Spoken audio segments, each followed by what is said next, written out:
Abidjan.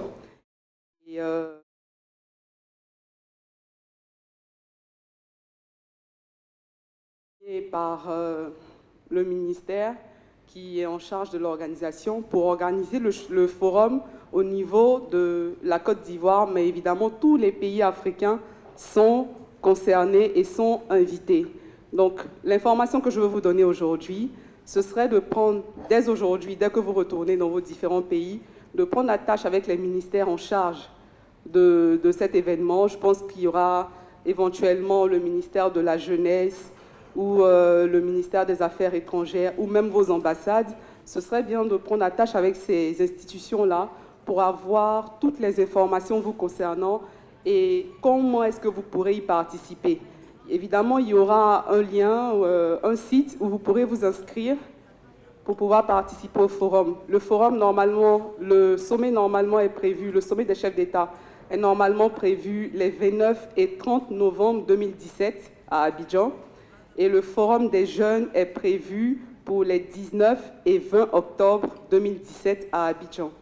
Donc, suite à ce forum-là, les conclusions et les travaux, des travaux seront présentés au cours du sommet des chefs d'État. Ce sera une belle plateforme pour un plaidoyer pour tout ce que nous aurons décidé lors de ce forum-là. Je pense que tous les jeunes qui sont dans cette salle, qui ont compétit ou pas, ou qui ont été lauréats, seront intéressés par cet événement. Ce sera l'occasion de rencontrer des agripreneurs francophones parce qu'il en existe. Je vois qu'il n'y en a pas beaucoup ici. C'est en même temps l'occasion pour moi de dire que la barrière de la langue ne devrait pas être une difficulté pour aller à la rencontre des autres. Les entrepreneurs et les agripreneurs ivoiriens, burkinabés, togolais, mais qui ne parlent pas anglais, qui ont seulement pour langue la langue française, seront certainement intéressés par vos différents projets et je pense que ce sera une belle opportunité de le faire. Nous sommes aussi en train de négocier pour la seconde édition du Forum des agripreneurs. Si c'est possible, ce sera certainement à Abidjan et on sera très heureux de vous accueillir. Merci.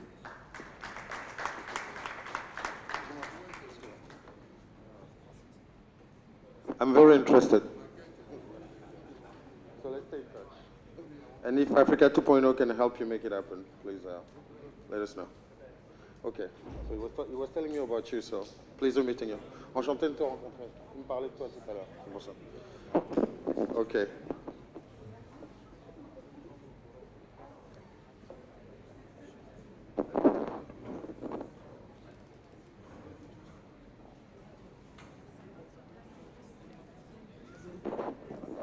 I don't know if the movie is ready. Arnaud, si tu peux te rapprocher. So, ladies and gentlemen, it's me again, but not for long this time. I mean, first of all, I wanted to say that we've been quite impressed, not only by the event, but also by IITA, and more importantly, by the caliber and the quality of the agripreneurs in this room, the level of energy, etc. So, you know, one of, as you know, we partners of this initiative, and we're ready to really go the extra mile to see how we can best support you. From my side, I've been talking to quite a few agripreneurs, and Ubuntu Capital and the C, which is a JV between Africa 2.0 and the Entrepreneurium, is more than willing to kind of look further into your initiatives and business plans, and see how we can support or refer. Oh, here's my colleague. He has a jacket, so I'll wear a jacket too. So now you can come with me.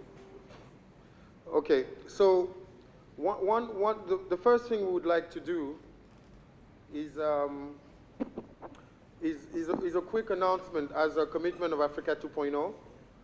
As you know, we have chapters in 34 countries, and basically we're committing for where we have a chapter and where we have emerging leaders collective of emerging leaders in those respective countries to get in touch with the agripreneurs who are based in those countries and to see how they could benefit from the Africa 2.0 network. And this is quite important because, you know, the way we structured gathers mostly emerging leaders, but also has the strong support of business leaders, financial leaders, and political leaders, for instance. So we have a few initiatives across different chapters. I would speak about the one in Nigeria. What I forgot to mention is I am the chapter head of Nigeria for Africa 2.0, and I also sit on the board. So for Nigeria, for example,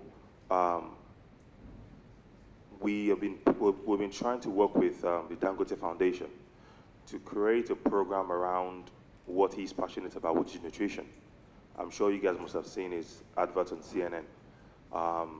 They're working on how to get agripreneurs to support the program by creating a scheme where they plant things and whatever they plant, which is reaching the nutritional, how do you say it? Anyway, vitamin A and all those things, fortified nutritional crops, how you can actually distribute that, starting with IDP camps in Nigeria, because I'm sure everyone knows we're just coming out of a serious problem of insurgency in Nigeria. So that's one initiative that we think agripreneurs can actually key into. Is it possible to have a situation where they join the program and whatever they plant get off-taken by whatever off-taker Dangote Foundation chooses? And part of that value chain, will it be possible to have an agripreneur who would also be targeting maybe the logistics part of the value chain? So those are parts of the programs that we can key into. Now, the last thing I would say for now is the agripreneur pitch that has happened before and the ones that would happen. Whoever wins, they'll emerge a few winners. We're not promising that we'll be giving out cash because we don't even have cash. We're looking for cash. But the support that we have is through our network. Who are the guys that run incubators? Who are the guys that run venture capital firms that we know who can actually seed these people, incubate them further by actually giving funds? So it won't just be, you've done a fantastic presentation, you won a prize, you emerge as the winner, and you don't have any follow-on support. So those are part of the benefits that agripreneurs get from Africa 2.0. Immediate, well, maybe the word is not immediate, a concrete, more of a physical follow-on support. So thank you. We without further ado, I think we should also tell you quickly about what we call the 2.0 Connect series that you're seeing here, which is ultimately a program where we try to connect entrepreneurs with influential people, people with money, etc. And it happens in different countries. So we did one in Abidjan in February on mentoring agripreneurs. There is another one in Dakar in June, and there's one in Kenya in September. And we're looking at expanding into those different countries and create this online network platform of mentoring so that you could have access not only to information but to people who can help you through and who have some form of experience. And it's funded and supported by OCP Africa, which is the main sponsor of this initiative. And this year is basically a pilot. So should it be a success this year, we're looking at working closely with African Development Bank and OCP Africa as a patron of the initiative to roll it out in many more African countries. So you can count on us if we can support the best we can and provide the necessary ecosystem that you may need in an ongoing basis. So thanks again to OCP Africa, who's been our patron. We're gonna just quickly show you the event that we did in Abidjan. Sorry, I didn't know you then, je ne te connaissais pas à l'époque, mais on t'invitera la prochaine. That summarized a bit the idea. It's in French, so if we can encourage you to, for those who don't speak French, to wear your headsets. So I don't know if, let me, the video maybe?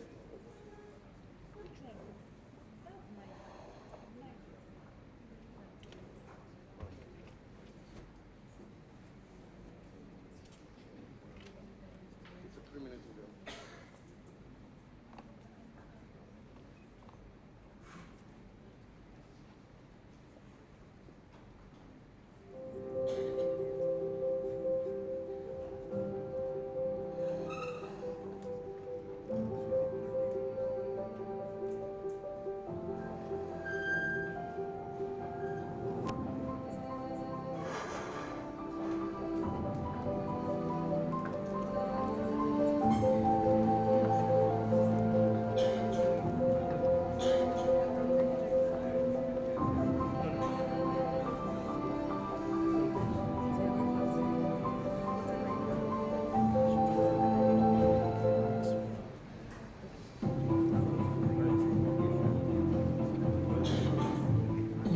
Et l'accompagnement des leaders de demain, voilà la mission que s'est assignée Africa 2.0, une association de jeunes leaders élitistes qui a une vision pour l'Afrique et qui se veut leader d'une nouvelle image qualitative. Cette association qui milite par de nombreuses actions pour la formation et l'accompagnement des jeunes, ou même des leaders dans leur secteur d'activité, a organisé le jeudi 3 février 2017 à l'hôtel Plateau un colloque associatif, une rencontre dénommée Africa 2.0 Connect. Ce colloque avait pour thème les enjeux de l'agro-industrie avec des participants venus de toute l'Afrique et de l'Europe. Cette cérémonie est réussie par la présence de plusieurs personnalités dont le ministre des Mines, Jean-Claude Brou, M. Éric Franklin Tavares, représentant de la banque d'investissement Ubuntu Capital, M. Joël-Éric Misséon, directeur général associé d'Africa Search et technologie champion de l'association, M. Habib Bomba, directeur conseil chez Deloitte Côte d'Ivoire, et de nombreux invités prestigieux.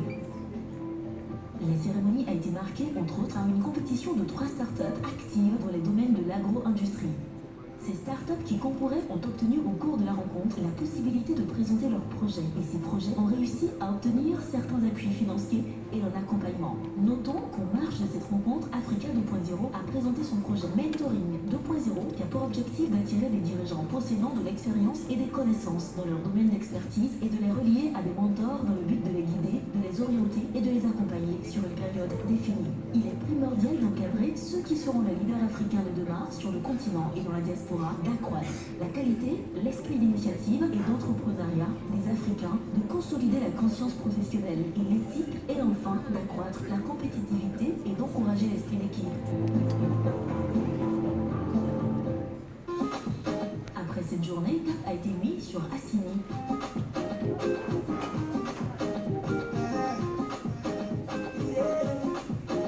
À Assini, les différents participants ont fait la synthèse du colloque de la veille et préparé le symposium de Marrakech. La recherche de l'excellence en Afrique et la promotion des leaders africains doit être une vision pour tous. Mamadou Touré, fondateur de Africa 2.0 et par ailleurs fondateur de Ubuntu Capital, l'a bien compris en initiant tous ces projets. L'Afrique est en train d'émerger et elle ne saura le faire de manière durable et profitable, si je veux dire, que si une classe de jeunes leaders conscients, éclairés et visionnaires prennent leurs responsabilités. Il est donc nécessaire de saluer cette initiative qui entre dans la droite ligne de l'intention de plus en plus forte des peuples africains d'atteindre l'émergence.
So this is all. Thank you very much.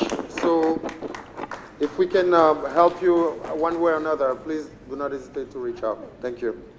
Thank you very much. Thank you very much. Africa 2.0.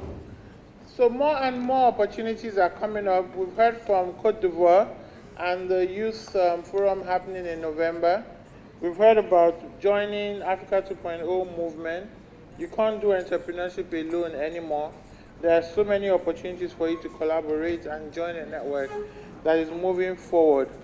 At this point, I'd like to call on Foster for two things. One, he also wants to introduce another opportunity, which is about the African cuisine. And then he's going to take things forward with the pitch that we have we all witnessed since Sunday. Foster, over to you. Good afternoon.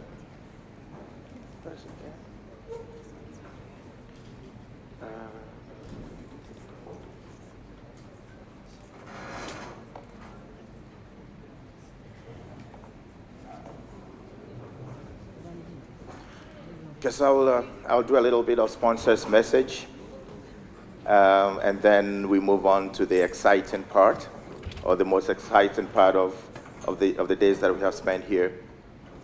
My colleague, Emanuela Gregario, who cannot be with us here today, has asked me to announce a platform that the bank has put together that she's leading on food and culinary art. I think she asked me because she knows that I love food, so I would understand what this is all about. But on a more serious note, we talk about agriculture, agripreneurship, and we talk about the value chain. But most times we don't talk about where the chain ends. And where does the chain end? On your plate, mostly. Now, her view and her passion for the culinary art and African food and cuisine is that as much as we talk about post-harvest loss, she thinks also that we lose a lot of the food that we produce also at the consumption end. So what the bank has done now is put this platform together to create networking opportunities for all the stakeholders, throughout the chain, to interact, to learn. So there will be skills development, vocational skills. So there will also be the opportunity to interact and to learn. When she asked me to do this, the first question I asked her is, okay, so why is this important? We're talking serious business here. We're talking about processing cassava. And we're talking about planting more food. So what has it got to do with us? But as she explained it, I understood. One of the best agripreneurs I know in Ghana, I come from Ghana, by the way, that I know in Ghana, does not plant, does not process, does not distribute. You know what he does? He makes porridge. He's called the Cocoa King. And this guy is making millions of dollars just by starting by himself to make this porridge from maize. For me, he is an agripreneur. And for Emanuela, he is an agripreneur. So the platform is available that we can also share experiences about how we make food, how we prepare food, how we eat. A few years back, I was asked in my previous life, what is African culture? Because I was so proud that I'm an African and I should be able to tell people about African culture. But then I realized that we make maize in a different way in every society, even in the same country. Banku in Ghana is ugali in Kenya, I guess. Fufu in Ghana is futu in Cote d'Ivoire, using the same. And from the nyamachomas to the chapatis to the skumawikis to the ebas and amalas and ogbono soup and okra soup. I mean, we have the same ingredients across the continent. We use them differently. But can we learn from each other at the level of chef, at the level of restaurants, at the level of food processing? Because we talk also about regional integration, and part of it is also being able to export and buy these raw materials from different locations. So this is the message from Emanuela, and this is the message from the African Development Bank about Afri-Cuisine platform, which is open and also has presence on social media.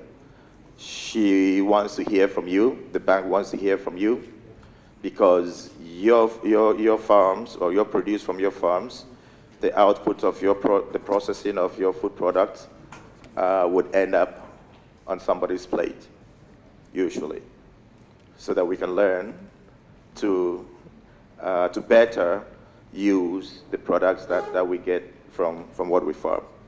Okay, so please visit the site and say hello to Emanuela and the rest of her team in the food cuisine, the Afri-Cuisine, and the African Development Bank. Thank you very much.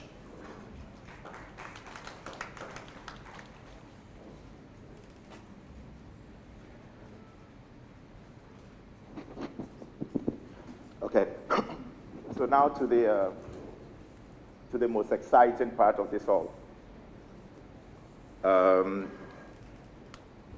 It's been a journey for these young men and women that are going to tell you their stories today. And the journey began about two months ago, I believe, when the African Development Bank, in preparation for this forum, asked the young men and women in Africa to submit ideas and tell us about how, in their role as entrepreneurs and agripreneurs and in their role as startups, would help change how we produce, how we process, how we distribute, and how we consume and export and sell the African products. I wish I would be able to tell you now that there will be 20 people coming to make the presentation. Unfortunately, we cannot.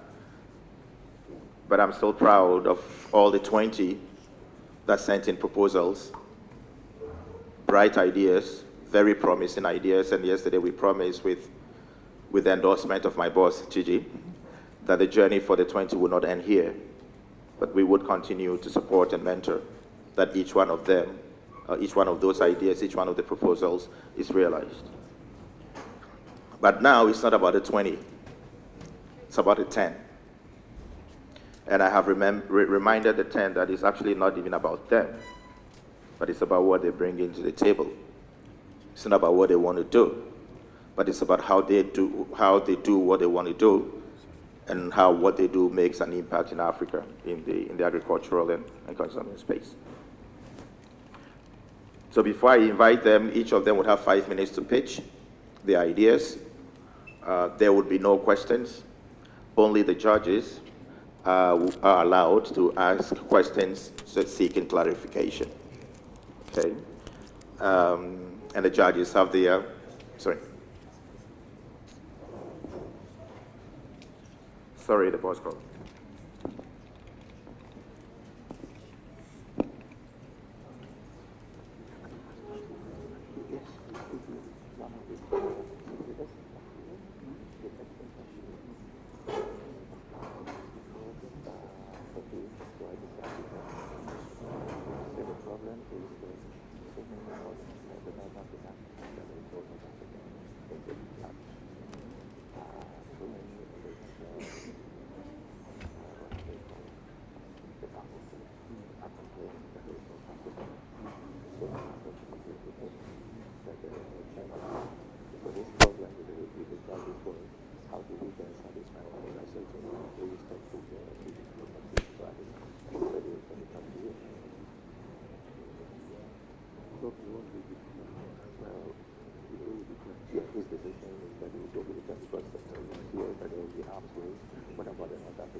Okay, so as I was saying, we're going to have the 10 idea generators come, have their 5 minutes of fame, questions from the judges, and I would like to introduce the judges at the stage.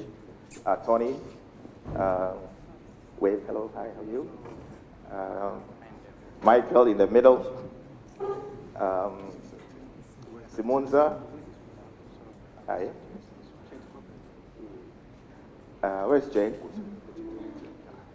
Okay. So these are, and Mohamed.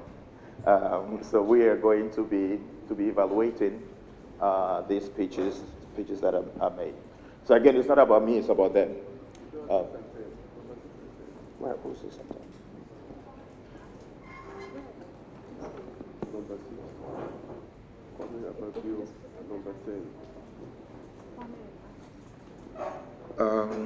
Atem, if you are here, can you let us know where you're sitting?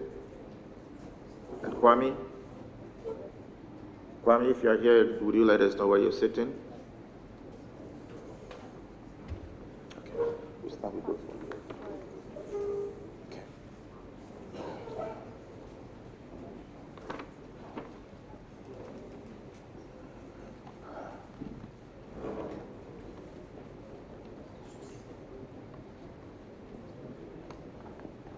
So this is the moment of truth, and I'm going to call the pictures in order, in alphabetical order. I think it's just fair. Okay. Yes. I'll tell them when they come. Okay.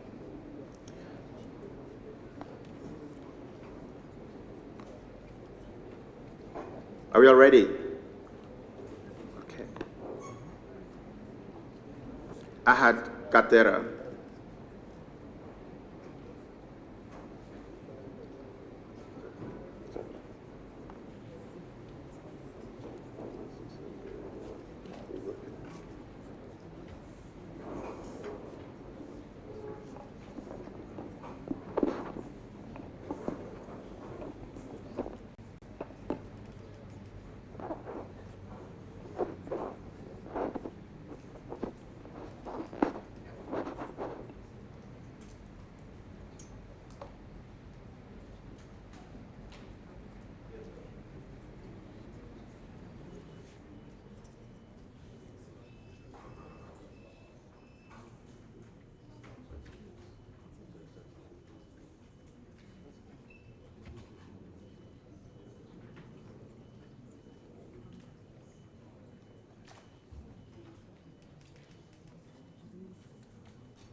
Katera. This one? Yeah. Who is managing the time? We have the timetable over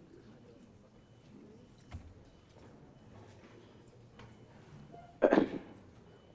Good afternoon, ladies and gentlemen. Good afternoon, ladies and gentlemen. My name is Ahad Katera, and I'm from Dar es Salaam, Tanzania. So I grew up in Dar es Salaam all my life. One of the challenges this city is having is that there's a huge, rapid growing urban population, and waste management is really managed poorly. But at the same time, there's an opportunity because the city produces about 1 million tons of organic waste on a daily basis. So I have an engineering background. We looked at this not as a problem, but as an opportunity. So we decided to start thinking, what could we do with actually the organic waste that's coming from the food market and etc. As we went doing our research, this is what we found. Like 75% of Africa's land is degraded. And by 2050, crop yield will decrease by 25%. That's according to one of the World Bank reports. Now, what I want to really explain and really make easy to you in this room is that it's really difficult for us to have food security if we cannot protect our soils, because that's the foundation of every food that we eat. So this is the story. In 1918, a German scientist named Haber developed an artificial process to make nitrogen. And that has been the foundation of the fertilizers that we use today in the world. That's fertilizer made out of chemical that comes from nitrogen. And these have become huge investments because you need land, you need seawater, you need sea to transport, you need also natural gas, yeah? But if you look in the other side, you see biofortification of cereals with zinc and iron through fertilization strategy. And that's a Turkish professor who developed a concept how you can actually use different nutrients to make fertilizer, and that's what our company is doing in Dar es Salaam, yeah? So what we've developed is an industrial production of biological nitrogen process for manufacturing organic fertilizer. And this is an industrial process where actually the target is to have a product that performs very well into the soils, targeting to improve soil fertility, making it affordable, and at the same time making it everywhere, distributing it throughout the country in Tanzania. That's the target market. So we started out in 2014. We started by focusing on the horticulture market. Those are farmers that are growing vegetables, fruits, and spices. The market is about $5 million. We've started a small research with USAID to look at the cereals market, which is $2 billion. Hakika cereal, that's the next brand that we'll be launching, I think, at the end of the year. So we've introduced actually the first local brand in the country. It's called Hakika. Hakika is a Swahili word meaning for sure. You know, go east, go west, you find most of the products that we use are imported chemical fertilizers that come from China and Norway. And we don't have control of food and soil because this is where there's the tricky part, yeah? So some of the advantages of the product is that, one, it retains moisture in the soil. That means it serves lots on irrigation in terms of water, soil fertility improvement, affordable in terms, as we're scaling up, that will become affordable to the farmers, most of the farmers. That's a very simple business model. So we are not a waste management company, but what we do is that we have discussion with different feedstock suppliers to get the raw materials, and then we have a production process. And then as you see, you have Hakika 1, Hakika 2, and Hakika 3. So these are different products to mitigate the risk. So we're targeting the horticulture, as I said. The next brand will be on the cereals, and we're also targeting the flower market. These are farmers who are growing flowers for export. And if you look at the supply chain, so currently we've been testing with our product with the agents, government, cooperatives, and also bundling this as a service. But at the same time, I think as we scale, we look at how we could actually come or work with a company to deal with actual distribution, and we can focus on the manufacturing itself. So these are the kind of strategies we're looking at. So we're looking at how partnerships can really take scale our business. We're working with Wageningen University, that's a Dutch university, the University of Cambridge. I had a privilege to go there in 2015 to work at a research level to see how we actually improve product development. Also speaking with about supply chain, we're having discussions already with AFAP, Africa Fertilizer Agribusiness Partnership, to see how we could actually leverage the existing network of hub agro-dealers in Tanzania. At the same time, we're on the way discussing with Azam, a company that's producing food, to see how we could actually utilize land, which they're willing to provide to us to set up our factory. So that's the scale-up idea. So we are raising $250,000 as seed round to perfect the technology, market development, light machinery, working capital, and product engineering.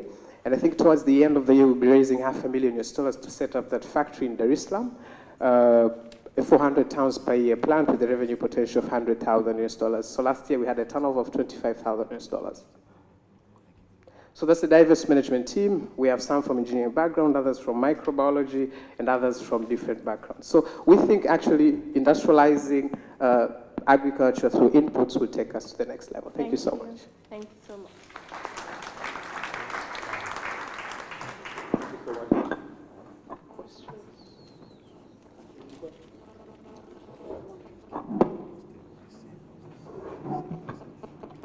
Thank you. I just have a little clarification question. When you're talking about your target market in different areas, horticulture, cereal, etc., what does that size look like, and can you just be a little bit more precise about who is included in that target market?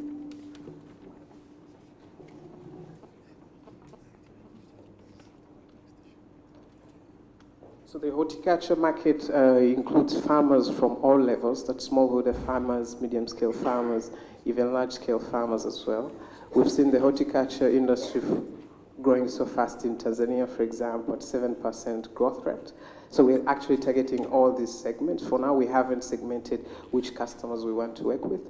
We are offering exclusive services to commercial farmers. We're doing export of vegetables and fruits.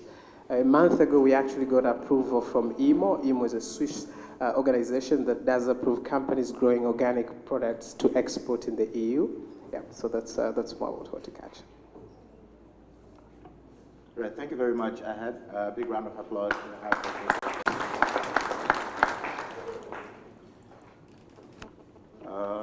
The next presentations from Aroge Temitope. Thank you.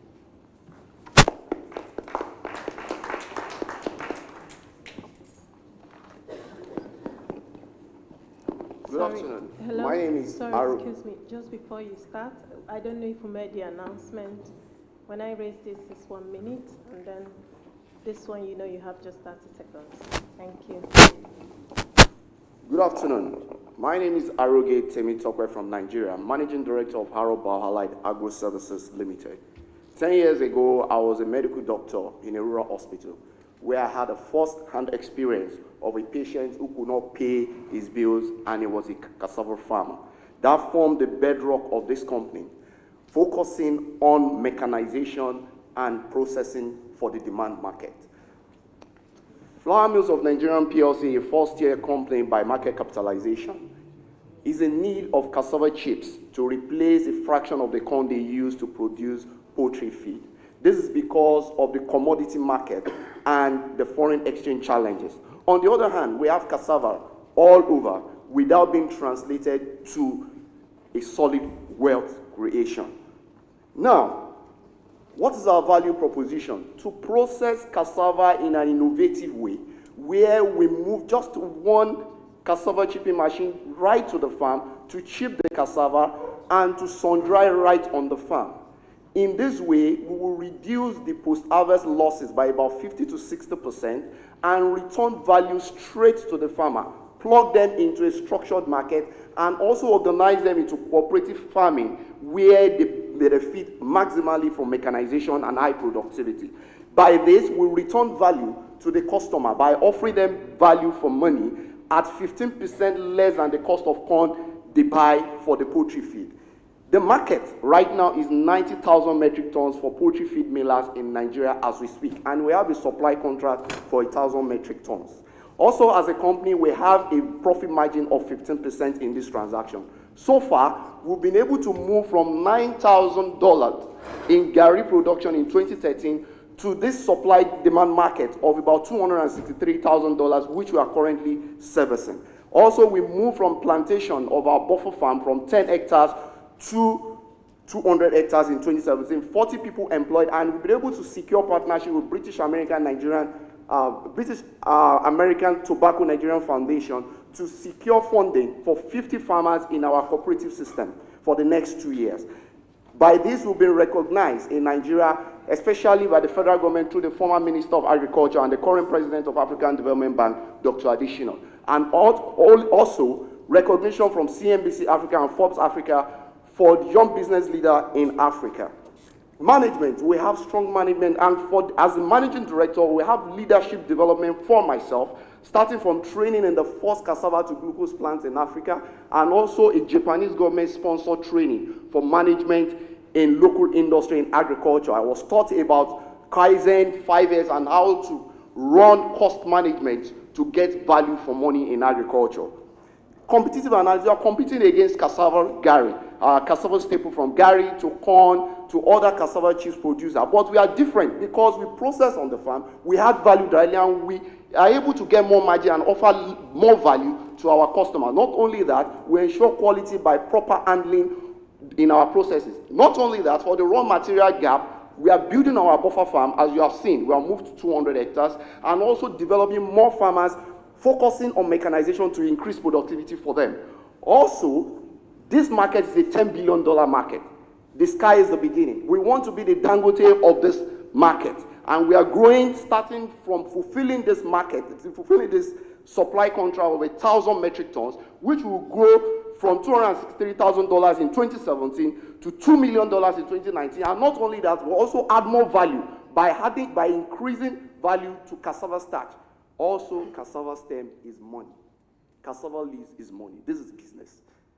Now, financial projections. We have moved on. We have increased in assets, increased in revenue, and our revenue streams comes from cassava chips, equipment, and consulting. What do we need? We need $150,000 to fulfill this supply contract of 1,000 metric tons, and we're looking at it as a convertible loan at 10% per annum for a tenure of 48 months. And we believe that as we continue this, we will have more investment. And as we continue to have World Economic Forum, we'll be able to sit down with Mark Zuckerberg, with Elon Musk, and be able to move the world going forward. Thank you.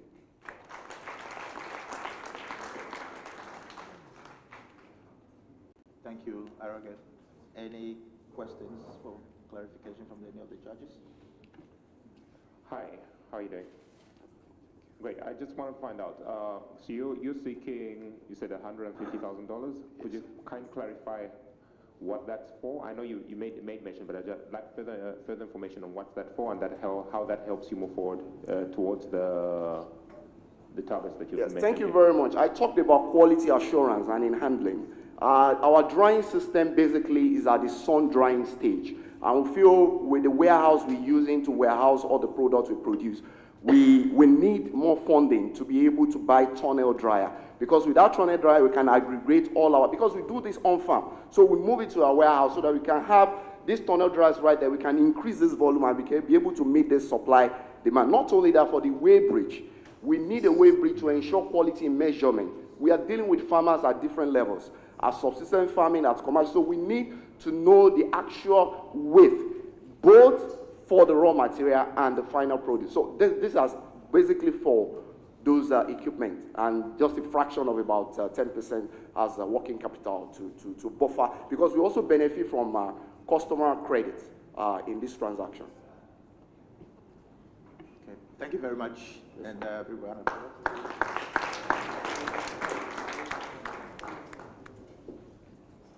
Atem Lefu Ernest.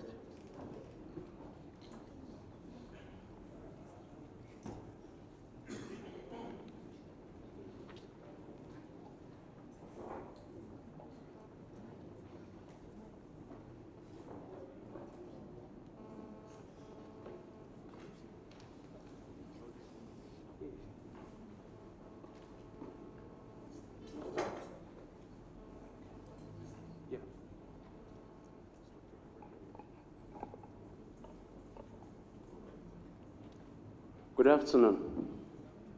Good afternoon. My name is Atem Ernest Lefu, the CEO of AgroHub Company Limited. 28 years ago, I was a boy, following my parents to the farm, trying to make ends meet. All we needed was money to pay our school fee. Growing up as a child, I used to think that maybe my father mismanages money because we go to the farm, we sell, and yet they don't still have money for my school fee. My farmer, just like 50 million others in Africa, is a smallholder farmer. So I managed my way through school, but I didn't understand this problem. So I decided to pick up a job that will move me from one farming community to the other, looking for the solution. In 2008, I discovered this solution. Farmers don't have access to market, and they don't have access to finance. I met my friend, Valerie Colomb, so that we can work on this together. And in 2012, I quit my regular job to pick up this same initiative. Ladies and gentlemen, what I'm presenting to you today is a success story that has been able to provide market for farmers' produce and at the same time provide to them finance for their farms. It's not working. Okay. Forget about technology. Sometimes it's not functioning. So what we did, we provided market for their produce by creating transformation unit and working with those in the transformation sector so farmers could sell. But on the other hand, the biggest problem was their access to finance. To be able to solve this problem of access to finance, we discovered that we had to give them credit. A lot of people have tried to solve this particular problem. I take, for example, the government of Cameroon. They actually tried to create an agricultural bank of 10 billion francs CFA. But what happened? It has not even launched yet because farmers, they still have a lot of long processes. They don't trust smallholder farmers. I tell you, this is not me, but it would have been me 28 years ago. The struggle is too much. There's a lot of untapped opportunity in farmers' access to finance. So what we did was, we simply formalized what bankers call the informal sector. Farmers don't have business plan. Their loans could be very risky. So we brought these farmers in. We give them credit for them to be able to use in their farm and then supply us these products and then pay back.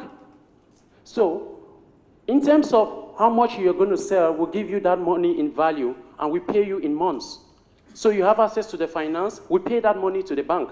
And so the bank can't question you when you go there for your money. And farmers are happy. Some of them receive salaries of 120,000 francs a month. We do this through a model we call Jangi Finance, which is a model I'm selling to everybody.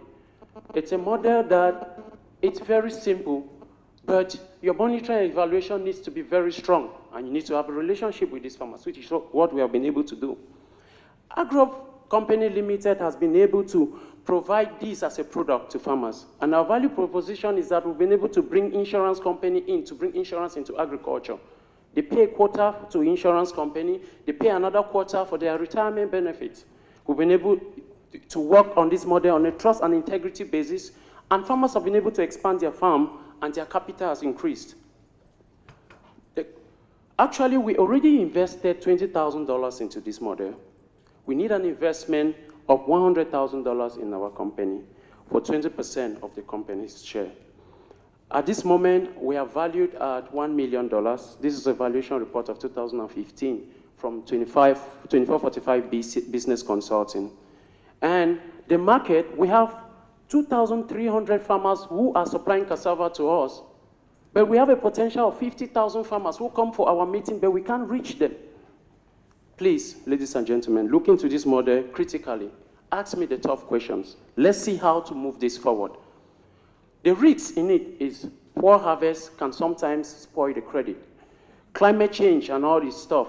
But our mitigation is the insurance and the fact that we have partnerships with IITA and research centers to work with these farmers in the farm to mitigate this risk factor. Our partners are National Social Insurance. We have the World Bank Cameroon in Cameroon. IITA is there, University of Buea. We have a strong team, ladies and gentlemen, of 18 staff and 34 are in the field. We have an current investment, just our most recent investment, which was last year, the Nestle Creating Shared Value Prize Award, which we won 300,000 Swiss francs. It is all going into pushing this, our model, up as a company. Thank you very much.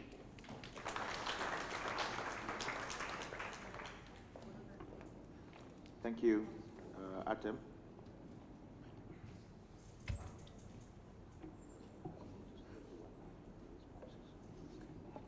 Okay, thank you very much. I have a clarifying question, and we'll be giving you 1 minute just to state your response. Can you tell us succinctly or just clarify exactly what service or product you're offering? I am offering the Jangi Finance model, which is a financial solution to smallholder farmers. It is a model. I'll go back to the PowerPoint, please.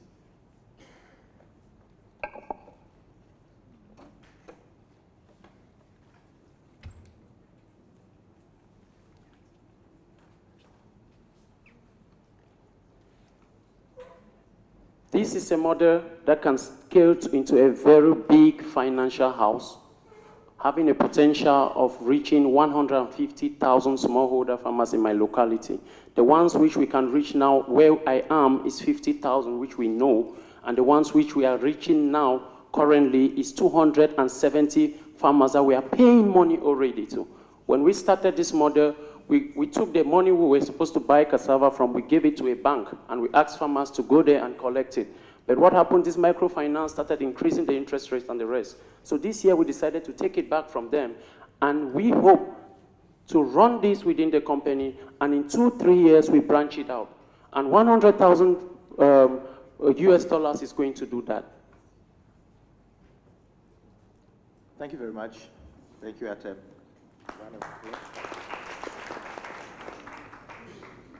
Next speaker, Japhet Sekenya.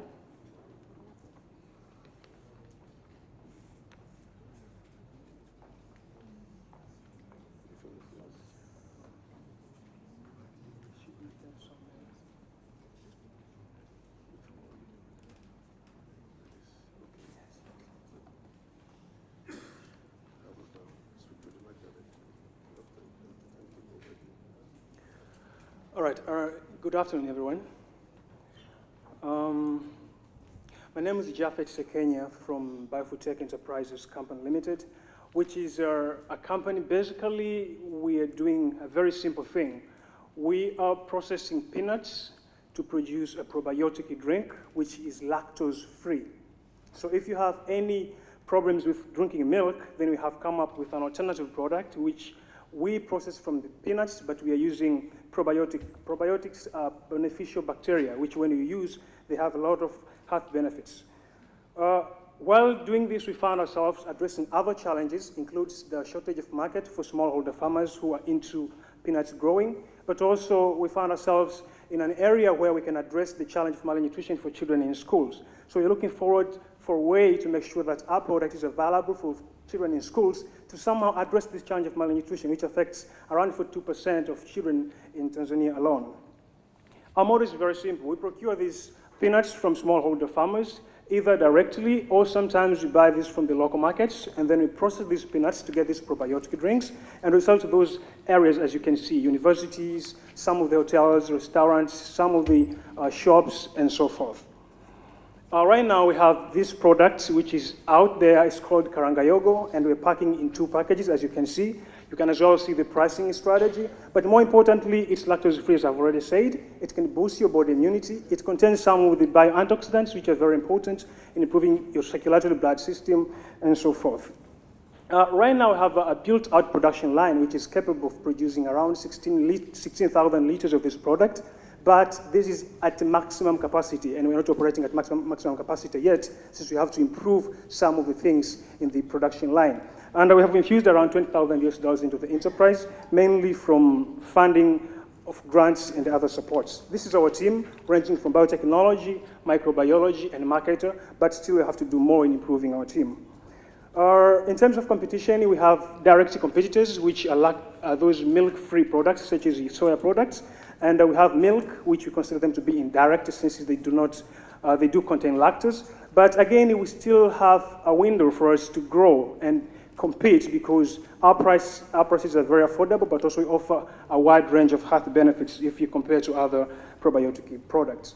Right now, what we're trying to do in this phase is to achieve the full utilization of our facility, while doing some more marketing to ramp up our sales. But on the second phase, we want to increase our production capacity and introduce new products. On the third phase, if possible, we want to expand it to other East African countries. To do this, we need some more funding, we need to invest more in building our team, and we need to make sure we do some more campaigns to raise awareness.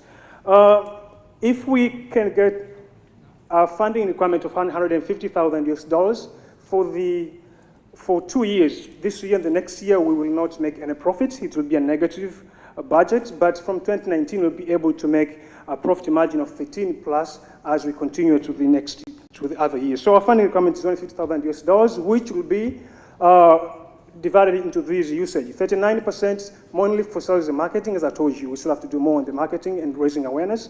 And 31% will be to purchase some more assets, and 22% for hiring and building our team. I think I said that we have to improve on our team as well. But more importantly, we need the working capital. As a small company, we have our limitations. And with this funding, we'll be able to automate our production system, but also raise awareness by doing some more campaigning and do more research to innovate other products. These are some of the awards we have been able to be recognized for some time. And I believe that great products are often embodied with the uniqueness and the magic of authenticity. Thank you very much. Thank you, Japhet. Thank you for your presentation. Can you tell us if you've thought about food safety and traceability concerns with the use of peanuts for your drink, especially concerning concerns with aflatoxins? Okay, I understand. 1 minute. Okay, I'll answer about aflatoxins. Aflatoxins, for us, we have two approaches. The first approach, during the process of heating and washing can reduce up to 50% of aflatoxins. But more importantly, we're using 4 different strains of bacteria, which has the capacity of removing the remaining amount of aflatoxins from the product. So we have 2 options here. Thank you.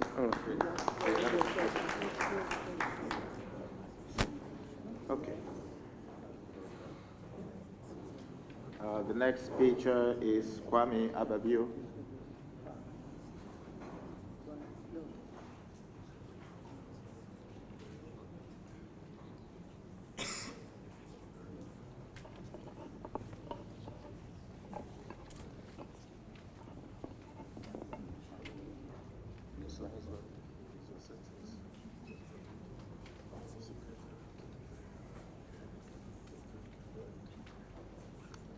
Hello, good afternoon, everyone.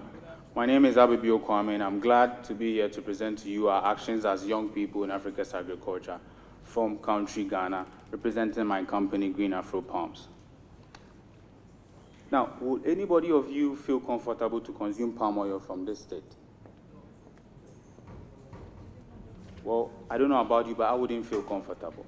But do you know that majority of the people from my country consume palm oil from this very state? Now, will we say that a smallholder farmer is insensitive to give us unhygienic palm oil? Or will we say that a smallholder farmer does not care, is wicked to give us palm oil to consume? Well, I say no, because in most times, the smallholder farmer lacks these 3 things. She lacks funding to fund her activities, she lacks technology to back her activities, and most times after produce, she lacks the market access. So the question is, who is going to help the small-scale farmer? Who is going to be there for her? And thanks to this situation, that there's a wonderful market for palm oil, about $100 million behind this situation. So for that reason, there's a young agro company in Ghana with a primary action of improving oil palm production using technology. And this is how we do it. We have locally designed machinery technology using locally sourced materials with a 0 proprietary function of 0 waste, meaning that if you use this technology by smallholder farmer to process, everything along the value chain is gained, including the conversion of the very last product into biogas that can be used to repower this situation. We've done all this at a cost of $50,000. Now, we thought the problem was solved. You give this to the smallholder farmer, and the challenge still exists. He is unable to fund it. So what do? We use a situation of forward integration. We credit our technology to the smallholder farmer. The farmer uses our technology, uses it to process their harvest in an efficient manner, and from this, they are able to produce almost all the products from oil palm oil to palm kernels. The problem isn't solved. They still lack the market access. Then we join them, we assist them in marketing, and that is where we make our revenue, make the deductions from the revenue that they make from these oil sales. We sold about 200,000 liters of oil palm products. Now, in 18 months, we produced 1 set of our machine technology. We gave it to farmers to use. Using our forward integration revenue model, we gained $100,000. In 3 years to come, we want to produce 15 of these sets, sell directly 5 for direct sales, and give 10 to farmers to use. And using our tested and proven forward integration method, we want to both generate $1 million from an investment of $300,000, all to benefit from the palm oil market of $100 million. Now, it is about the money, but it is also about a deep concern for the growth of Africa's agriculture. And we seek to do this under the mentorship of the investors around. Now, I get excited about the outlook of Africa's agriculture from now. Africa is going to be involved in farming. Using technology will improve our yields. Africa will be involved in processing. Africa will also be now producing products using technology we can sell online using physical methods. But Africa must be part of processing technology too. And that is where we come in. We come in local technology designed with locally sourced materials. So we produce technology, we use the technology, we sell to people in my country, Nigeria, Liberia, and everywhere. Now, I get excited about this situation but it reminds me of a story. Let me tell you. Now, in 2013, I remember myself and my engineering colleagues having the desire to create the technology to solve the problem in Africa's agriculture. We sat through 9 p.m. to 3 a.m. We couldn't really do much, but I remember what we achieved that day. We came up with the first design that we were going to use to produce the technology that we have done. At that time, it was going to cost $100,000 to import this technology, but I'm glad that we came up to make it 50,000. Who said Africa cannot do it? The point is we have a challenge and we must solve it ourselves, and this time the young people are ready to do it. We've done it with a team of 5, we call it 4-1. 4 engineers, 1 finance officer. The whole point is we want to improve smallholder farming using technology, and we want to get this done by ourselves. Africa is going to get better, and it's going to be with technology, and I have no doubt that this is going to be the way. Once again, my name is ABB. Thank you very much for your attention.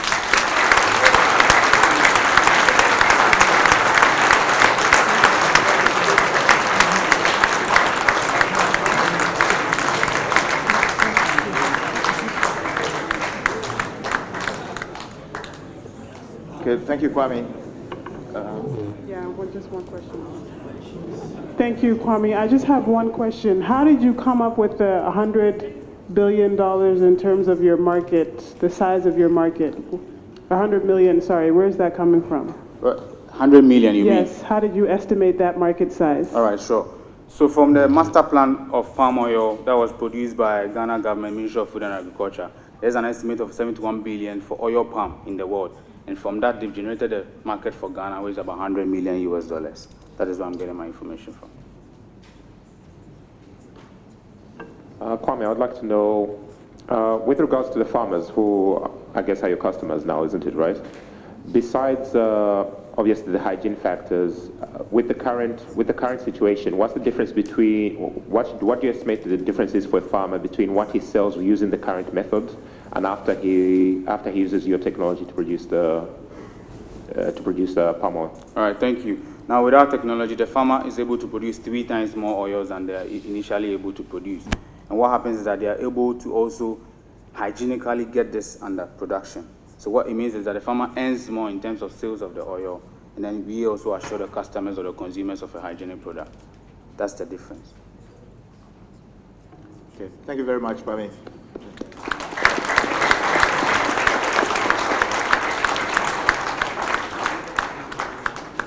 Mahmoud Johnson.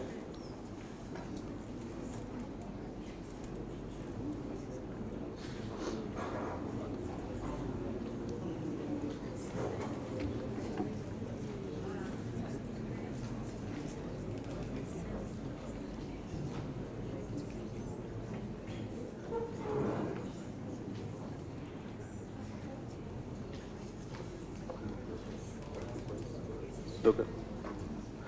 Hi everyone, my name is Mahmoud Johnson. I'm from Liberia, and I want to talk to you about another oil palm venture also in West Africa, J Palm Liberia. And our motto is transforming waste into wealth. So these are my parents, and if you look closely, you would think that they're my siblings, but they really are my parents. They're just good-looking people. But when they had me, they weren't doing so great. My mom had to drop out of school, and she got a loan from a friend, and she started a used clothes business. And the proceeds from that business she used to send me to school. And that really made all the difference in my life.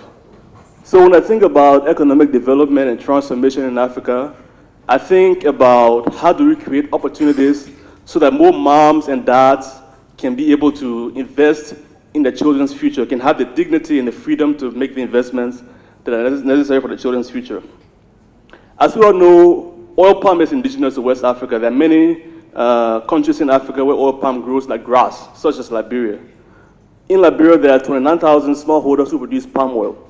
Unfortunately, the majority of these smallholders live in poverty. And as Kwame showed you before, one of the biggest issues is with technology. People have to manually extract the palm oil. USAID estimates that about 35% of the palm fruit in Liberia go unharvested every year due to these technology issues. When the smallholders actually harvest the palm, they end up losing about 50% of the potential yield because their hands just are not efficient enough in extracting the palm oil. In addition to that, almost 100% of the oil seeds, the palm kernels, go to waste because these smallholders don't have access to machinery to be able to extract the very valuable palm kernel oil. And so we have people who are already poor to start with, and they're being forced to leave money on the table essentially because they don't have access to simple processing tools. So my company, JPalm, I started this business to address this need. On the other hand, you have significant demand for palm oil, global demand, $79 million. In Liberia, the market is $62 million, and we import about $15.2 million worth of palm oil every year. And so JPalm is essentially solving a last mile problem. We travel to the most remote areas and we provide these simple mills to increase smallholder productivity. These mills increase yield by about 50%, reduce processing time by 90%, and increase incomes for smallholders between 50 to 80%. But in addition to that, we also buy the palm kernels from the smallholders. So instead of wasting the palm kernels, we buy the kernels from them, and we usually create a range of products. Our flagship product is called Kernel Fresh, and it's a multi-purpose moisturizer and conditioner. It has some antimicrobial and antifungal properties, so it's used mainly to remove pimples and rashes. And recently, we're selected as a winner of the Johnson & Johnson Africa Innovation Challenge. So we're going to be working along with them to conduct more research on our product and also to set up the infrastructure to market our product into more countries across the subcontinent. In addition to that, and I'm very excited about this, we'll also be working along with them to develop a sales force. And our goal within the next 12 months is to create 1,000 jobs for young women to work as sales agents for Kernel Fresh. So more moms can have access to money to be able to send their kids to school. We're targeting $435 per month per sales agent in revenues. So this is an opportunity of $435,000 once we have everything running perfectly. And what this means is that we have to upgrade our machinery and our technology to be able to meet up with the demand. So we're raising $250,000 to be able to get better machinery and to upgrade our production process.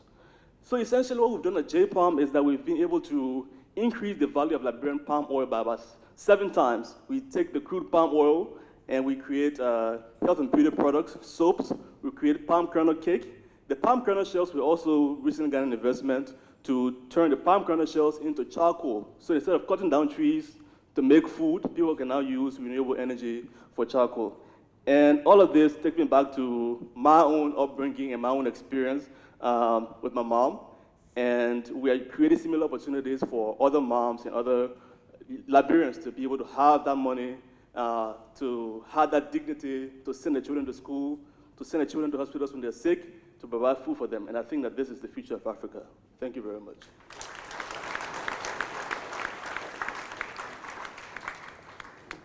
Thank you, Mahmoud. Thank you. Thank you. It seems to me that you're looking to start your business with at least 3 or 4 different products.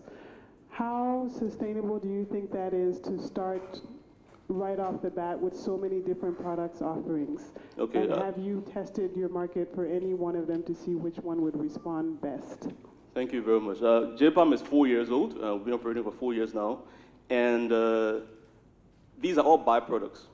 So as we expand the market for the oils, we will have these things. We can either create these products or we can let it go to waste. The palm kernel cake is used as animal feed, so we sell that to the feed mills. The palm kernel shells are there. We just need to get a machine to turn that into charcoal. So yes, we've tested the market. We've been operating for 4 years now. We have, there's wide market acceptance for our product. Thank you very much. Round of applause.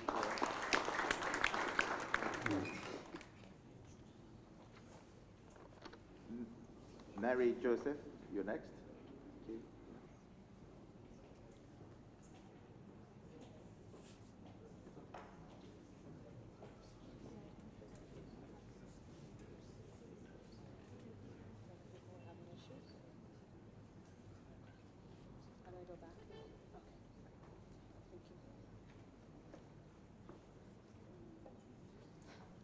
Good afternoon, everybody. My name is Mary Joseph, and I'm the Director of Partnerships for FarmDrive.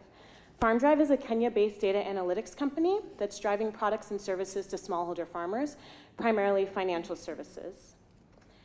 So all of us are predominantly agriculture experts here in the room. So we all know the story of Farmer Florence. Farmer Florence is here toiling away, bent over in her farm, because she doesn't have the capital to purchase the equipment she needs to do this faster and more efficiently. When she goes to a bank to request this capital, they ask her for her credit history, her business records, and they want to know how much she owns in assets. Because she doesn't have any of these things, she's automatically locked out of the formal financial sector, along with the 50 million other smallholder farmers across Africa. So we know this problem, but I also want to talk to you about the problem that Banker Bob faces. Banker Bob is one of the bankers in Kenya's 42 financial institutions. He knows that there's a $450 billion funding gap for smallholder farmers across the world, but he can't tap into it because he doesn't know how to assess their risk. So when they come to him for lending, he says, I don't know if you're a good candidate or not, so I have to say no. What's the solution for this? Farm Drive. We're bridging the gap between financial institutions and smallholder farmers using data analytics and mobile phones. We do this first with an SMS app that we've developed for smallholder farmers. They use this app to apply for loans, keep track of their financial management, and finally, provide us with data on their agronomic activities. We take all of this data and we combine it with external data sets that are agriculturally relevant. This includes everything from weather and climate data to soil quality data, market access information, and even satellite imagery. These various data sets that we get are then put into 4 categories: character, capacity, conditions, and character, capacity, conditions, and capital.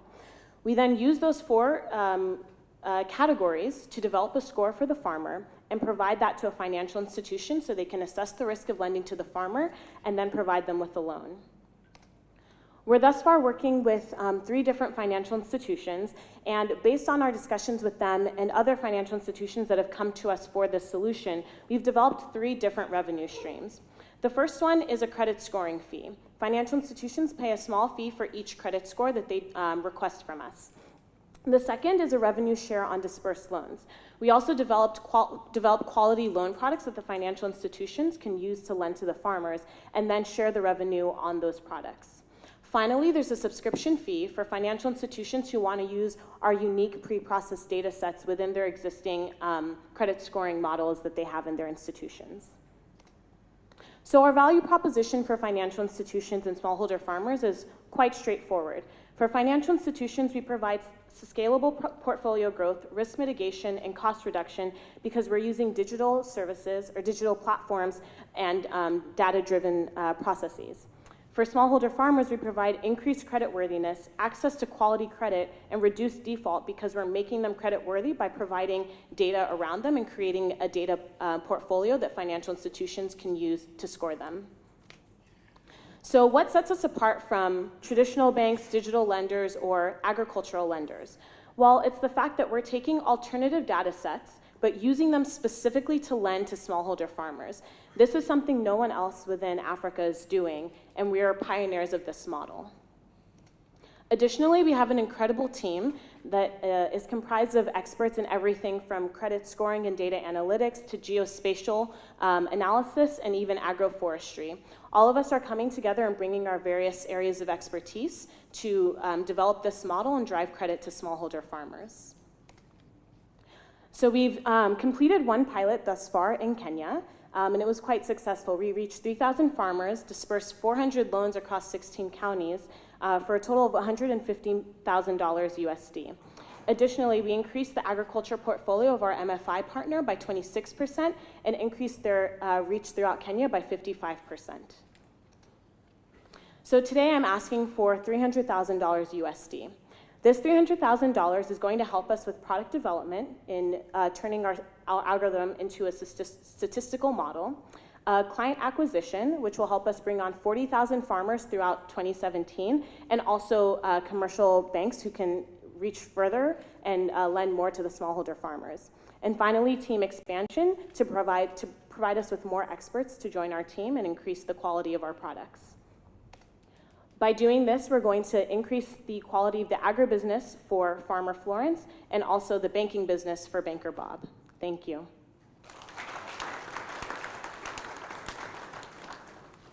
Thank you, Marie Joseph. Thank you for your presentation. I have actually two clarifying questions.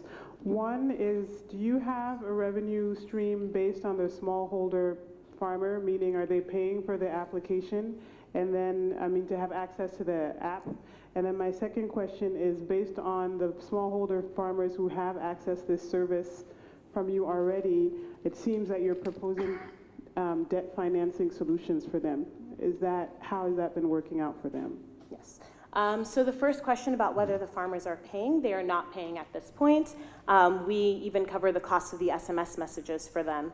The only cost that they pay is the cost of the loan itself, so interest and processing fees, which are generated from the financial institution. We are also developing additional products for the farmers, which would be agronomic advice, for which they could pay an additional small fee and receive agronomic advice daily or weekly. That has not yet been implemented into the system, but when it is, it will be an additional revenue stream. In terms of the debt financing for the smallholder farmers, yes, they're getting loans and they're not tied to collateral. Thus far, it's been successful for the farmers. During our first set of loans, most of the loans were about $350 in size, and the farmers were able to make productive investments in their farms, such as purchasing an irrigation system or a new dairy cow, or even starting a new poultry business. So they've seen their incomes increase from it, and they've been able to grow their agribusinesses. Thank you very much, Mary Joseph. Thank you.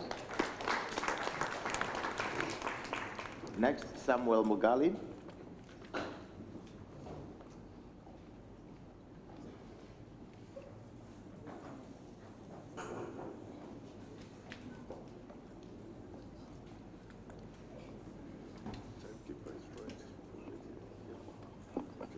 Good afternoon. My name is Samuel Muguti. I'm the co-founder and CEO of Farmers Pride. And I'll start by asking, making a general statement that I know every one of us here has done before. And we always say that 70% of farmers across Africa are small-scale farmers. And then we say those 70% of small-scale farmers live in rural villages. And then the next question is, and I think this is what led to the birth of Farmers Pride. These 70% of farmers, if each of these farmers had access to the right tools, I mean access to fertilizer, the right quality seeds, the right quality services, the right quality information, exactly how will Africa agriculture look like? How will Africa economy be transformed through agriculture? Then the next question was, how do farmers across Africa, scattered in different villages across Africa, how do they access these key tools? How do they access fertilizer? How do they access agrochemicals? How do they access seeds? How do they access all this? And then the idea of agro-dealers came into mind. When a farmer thinks about purchasing a packet of seed, they go to the local agro-dealer shop in the village. When they think about purchasing a packet of fertilizer, they will go to the nearest agro-dealer shop. How is the agro-dealer industry across Africa? It is informal. Counterfeit products end up in the shelves of agro-dealers. Poor customer service, it is unstructured, and that is the bigger idea that gave birth to Farmers Pride. We want to take a modern agro-dealer shop that is clean, that farmers can access the right tools, that farmers can access the right information across every village in Africa. And the journey started in Kenya in January 2016. And the big vision is to transform each and every farmer across Africa, each and every agro-dealer, how they access these key tools, how they access information, how they access agricultural inputs, how they access information, key services like soil testing, like insurance and all that. We have already gotten traction. We have recruited 4 agro-dealers have already converted and joined the network. We have another 37 at different stages of conversion. 10,000 farmers are already benefiting from this platform, and the journey is starting. And we want to see in the next few years, thousands and millions of farmers across Africa having these key tools to transform how they do their farming, to transform their way of life, to transform their livelihood. I've said that distribution of agricultural inputs, and this is the key problem we are addressing. It is informal. Farmers are buying expired products. They are buying poor quality products. They are being exploited on pricing. Distribution is inefficiency, and that is why farmers' pride is coming on board. How are we doing it different? What is the new thing we are bringing in the market? We are distributing commercially agricultural inputs from certified and verified manufacturers, inputs like seeds, like fertilizer. We are bundling that with a unique training program that is tailor-made to different villages. And then we also add up unique services like insurance, like soil testing. And we are doing this through a unique way, franchise model of agro-dealers, to transform those platforms where farmers go to purchase those products. And we transform them and make them more unique. We are also taking the convenience further and bringing a mobile application. We are calling it AGRI-PITCH. And this one we are making we talk about making farming more sexy, more convenient. We want to make more youth get to farming.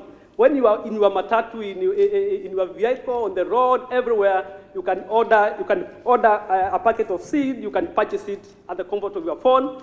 But the AGRI-PITCH is taking the solution of farmers' pride to a higher level.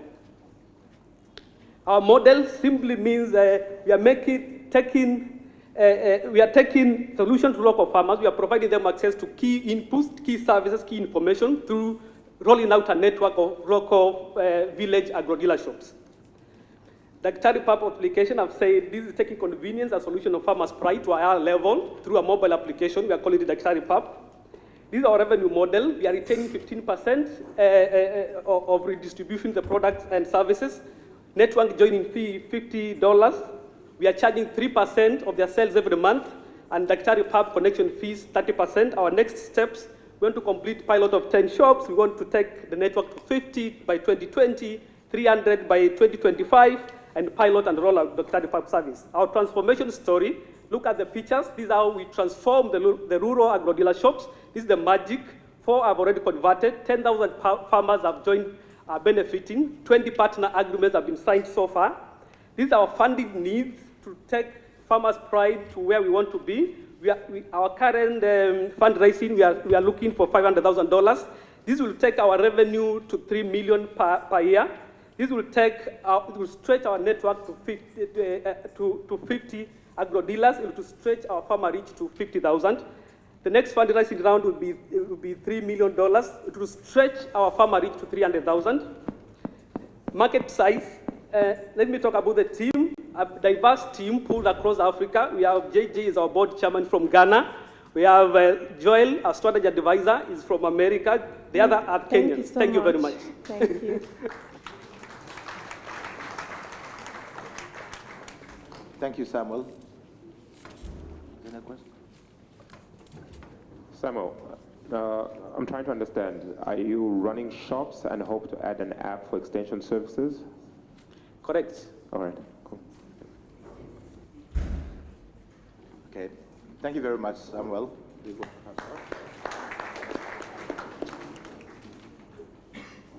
Samuel Riku is next.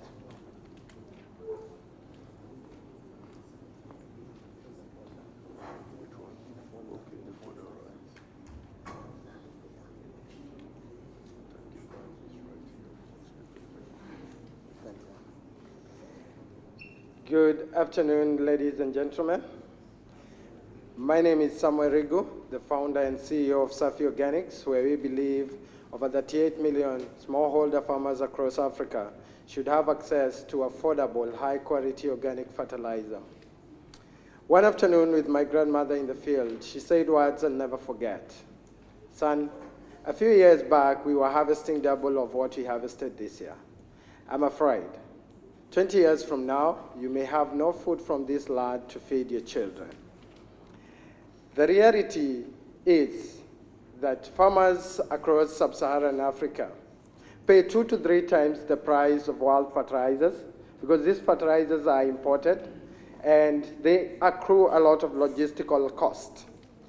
Safi Organics comes in with a solution to downsize and decentralize fertilizer production using locally available resources, local labor, and crop waste. This enables us to set village-based production facilities that produces a fertilizer brand we call Savi Salvi, and Savi Salvi increases the farmer's yield by at least 30% from the experiments that we have done. This is what we look at in the rural communities. So we have the farmers producing, converting their crop waste, sending, or then the franchise or Safi Organics production facility, buying the converted material, and we add our proprietary brand to make it a complete fertilizer. And then through the agrovets, we distribute the fertilizer. Now, our fertilizer will enable these farmers to increase at least $120. What is there in the market? The alternatives that are available in the market, one, what we value ourselves as mostly is that we are close to the farmer. And because of our closeness to the farmer, we are just where the farmers are, we are cutting down on the logistical cost. Hence, our product is very, very affordable. And at the same time, it's increasing the farmer's yield. So our impact from our experiments, we have seen a minimum of 30% increase in yield. This 30% is equal to $120 for farmers, which is enough money for them to take their 2 children to school. And as an additional benefit, we convert or we sequester at least 1.5 tons of carbon dioxide from the atmosphere. So far, we have established a pilot project in Kenya, and so far we have distributed over 150 reactors. We sold over 130 tons of product in the last year and made a gross margin of 36%. So, this is our financials, and we made a total revenue last year of $37,600, and we project that by the end of this year we'll have a 125, and at least be in a position to have 3 franchises across the country. And by 2019, we shall have a revenue of at least $1 million. So we are asking for $350 USD. This is money enough to enable us set at least the next 10 new franchise, and also the machinery, improve on our machinery, and also get certification, specifically the KEFI certification, which takes time. And this will be in form of equity convertible note. So our team is dedicated, and you're welcome to join our team, because we believe in one thing, that we have a solution. We have a solution that will change, that Africa will use to feed the world come 2050. Thank you. And because I have a few seconds, I have a video that I would like to show about our product, if it really works.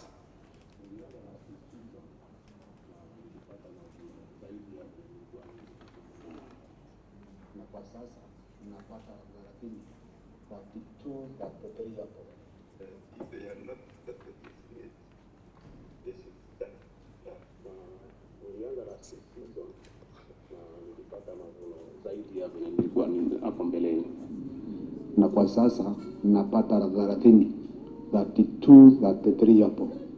If they are not started using it, they should start now. That Mr. Kibushi, one of our customers, was in a position to buy a tractor in having used our product for 3 seasons. He was in a position to buy a tractor, and also at the same time construct a new house from the increased yields. And this is the kind of impact we aim to make across Africa. Join us and let Africa feed the world come 2050. Thank you. Thank you, Samuel.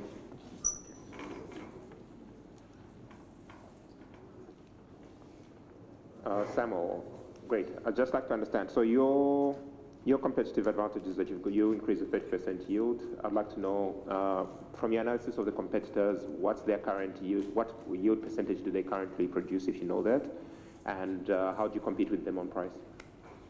Okay. One of the things on the pricing, I'll start with the pricing. We compete with them. Our product saves the farmers a 20% input cost. In terms of the yield, the comparison, the 30% comparison is comparison with the conventional fertilizers that the farmers are using. So that is an added above what they have already been using after saving the 20% on the input cost. Okay, thank you. Thank you. Okay, the last but definitely not the least, Sam Tunga.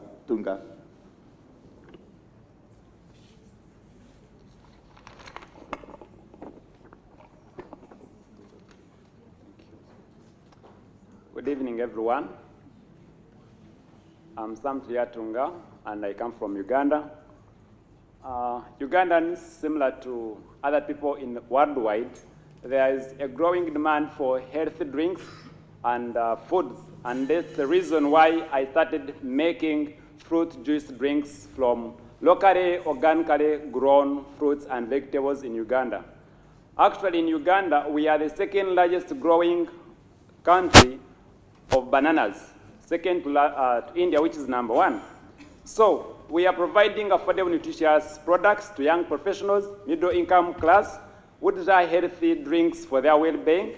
And our products, we have mango fruit juice drink, we have banana fruit juice drink, we also have mango puree. That's our products look like, as you can see them there. One is banana, another one is mango fruit juice drink. Yeah, I already told you the reason why we are doing this business. There's a demand for healthy drinks. Actually, in Uganda in 2010, there was no company making any natural product, natural drink. They are having only imports. Then in about 2011, Coca-Cola brought in Minute Maid. Then other companies started coming in. And me, I came in 2013 when I was in my 3rd year at the university doing food processing technology. And in a period of just two years now, our company has been able to grow, and so far we have 10 people we are working with at the company. We have been able to have we have that kind of market plan. We have target market, as I already told you. We have strategic partnerships, the employees at the company, the customers, the farmers that are on contract basis that supply us fruits. We have regulated standard bodies.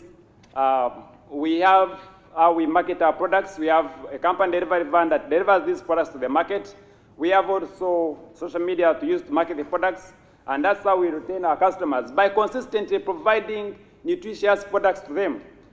And our business has had milestones. So far, we have around 500 farmers that supply us fruits. We have been able to grow our company in just less than 2 years to make 60,000 revenue annually.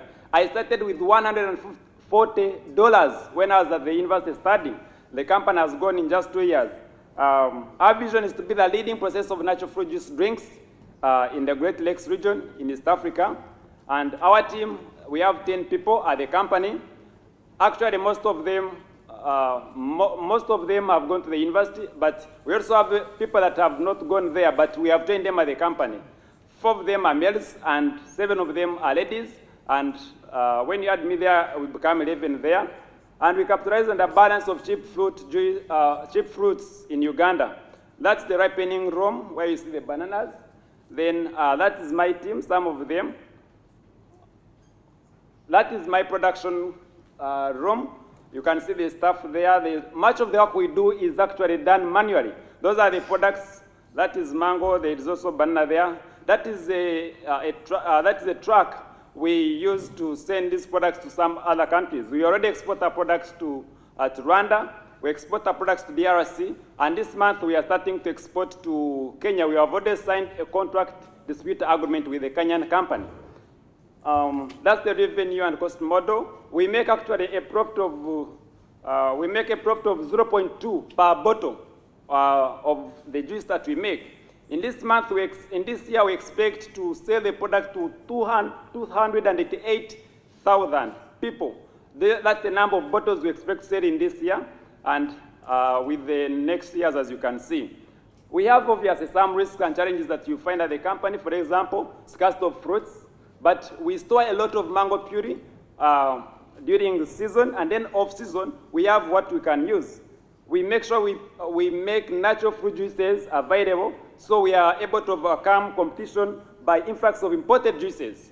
Then production technology, once we have more money, or once we get investment, we shall process an automated processing machinery that is able to solve the limited production technology. At the company, these workers work during day and night, and that's why we are going to be able to solve that problem. We need $150,000 for 25% shares in the company, and we shall use that money to do the following, as you can see them. In just after 10 years, this investment of 150, the investor will be able to get 211% of the money that he invested into the company. And that's what we do. Thank you very much for listening to me. I already have 30 minutes, 30 seconds, so you can ask me any question. Thank you, Sam. Thank you for your presentation. I had a question about, you mentioned something about doing all the processing manually. How do you ensure quality assurance and food safety measures by doing that? Okay. We have a quality management team at the company. The production head is a food scientist, qualified one. He finished food science actually 2 years ago. With me, I'm also a food scientist. So we are basically in the production when it is happening there. And already our products was certified by Uganda National Bureau of Standards, and that's the reason why we are able to export our products to now 3 countries in just a period of two years since we started. So that's how we ensure quality in the production. Thank you.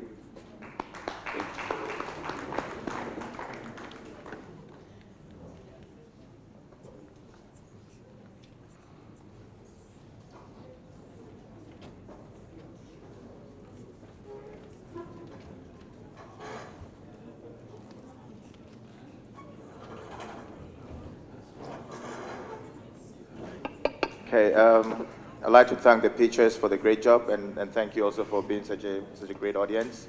A big round of applause to all the pitchers. I would want the pitchers to please come forward. Shoki is here somewhere. Shoki is going to take you outside, needs you outside for discussions and video and photography. Okay. I wish I had $3 million that I don't need right now, that I could give to you, to improve your businesses and start your businesses. Unfortunately, I don't. The best we can do is to take the 3 of you that we can take to India, and also the 5 that we can take to Durban. But we will continue talking to you, and we will continue working with you to push you to success. Thank you very much.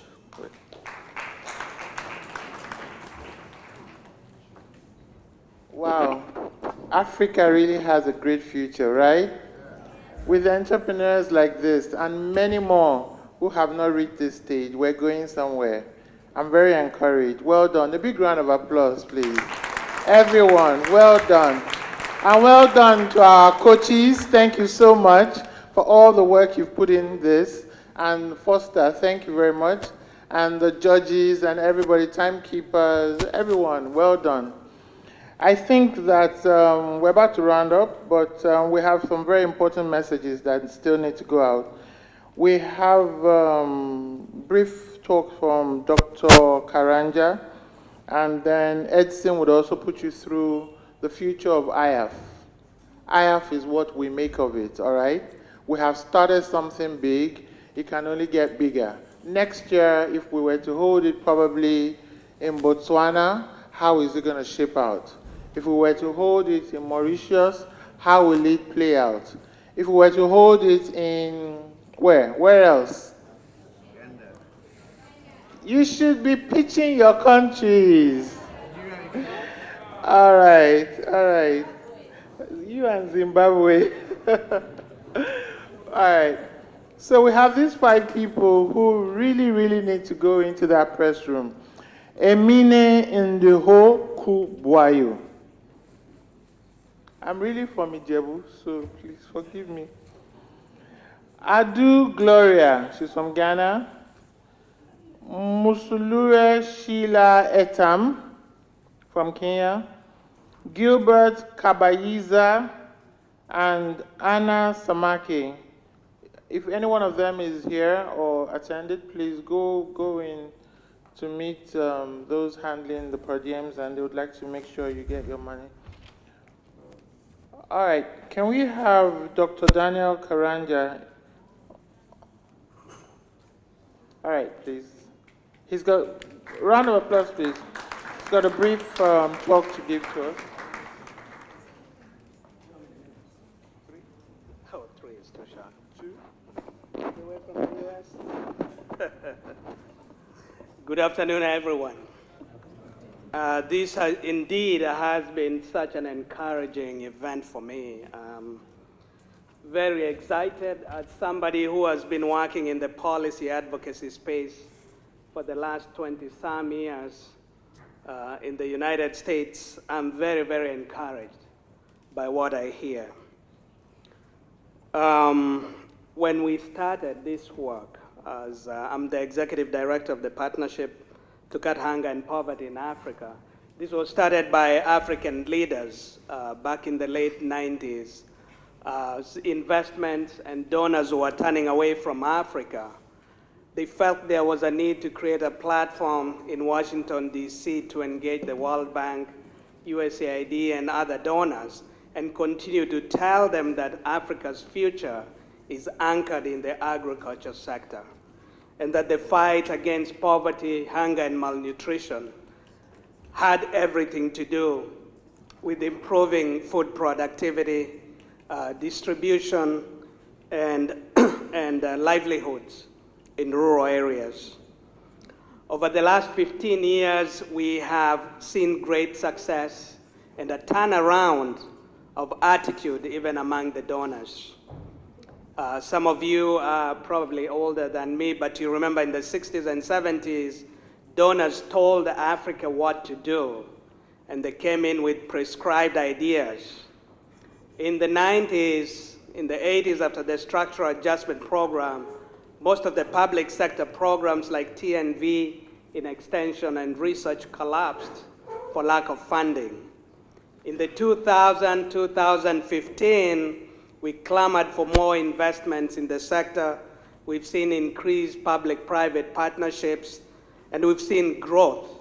In fact, that growth is evident even in the data that we see in how many African countries have actually been growing faster than many regions in the world. Now, the fight is not yet won, because we are still experiencing hunger and famine in many countries, and we believe that the future of Africa is bright. I totally believe, looking at all the data and conversations around the globe, that Africa has the potential to feed the world. However, there are still some prevalent challenges that we have to deal with. Yesterday, we talked about whether we need the government to subsidize the youth, and it was a very interesting debate.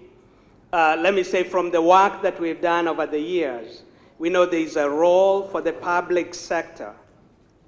They have to invest in public goods that keep the cost of doing business low. Africa has to become competitive. And the stories and the evidence that I've seen here tell me that there is such a huge potential which we have to tap.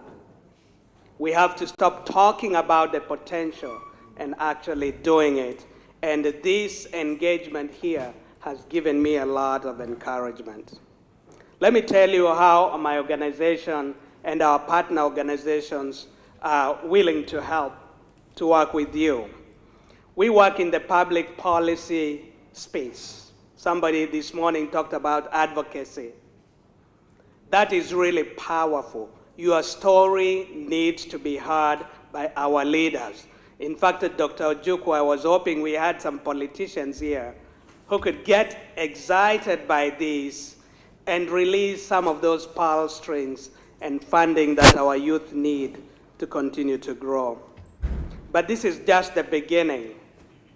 So I'm hoping that in the future, we'll be able to bring the youth together with government, together with thriving private sector globally that can see this as an area of good partnership going forward. The Partnership to Cut Hunger and Poverty in Africa is merging with one of its member organizations called Initiative for Global Development. That initiative was started by Bill Gates Sr. a number of years ago with a number of Seattle-based businessmen who really wanted to engage global community and initiate development projects. But what it does, it started bringing up the African private sector and raising their voice as an advocate and as a force, so that as African emerge from public sector-led development, we could get more space for the private sector to play a role. And so through IGD, the combined IGD and partnership organizations, we bring together public, private sector, and civil society on the same platform to urge governments and donors to invest in Africa, in African agriculture as a business.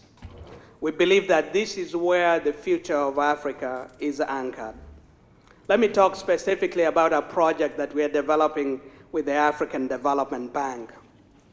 A few years ago, my organization started looking at different countries in Latin America and Southeast Asia that had actually gone through this same path and thrived and actually became emerging economies. And our thesis was to try and look at what they did differently that we could do here in Africa and really thrive. And one of the key issues that they dealt with was infrastructure. Building ports, airports, roads connecting farmers to market, power to basically power agribusiness.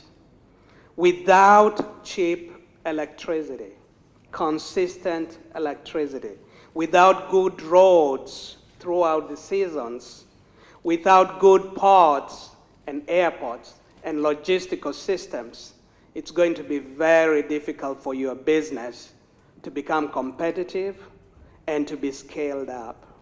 And so what we are urging governments to do is to look at leaders of infrastructure development in the world. They've created good systems, they've trained good personnel, they've created good institutions that support leveraging of private investments for infrastructure development. A few countries are good examples. Chile, you probably have not heard this, but they have the best PPP support system for infrastructure. We've been talking with the government, we've talked with private sector there. They are willing to come to Africa and show us how it's done. I personally don't believe the Chinese model of infrastructure development is sustainable for Africa. We need to find something better. Philippines. How can one country, which is comprised of 7,000 islands, electrify 85% of its population?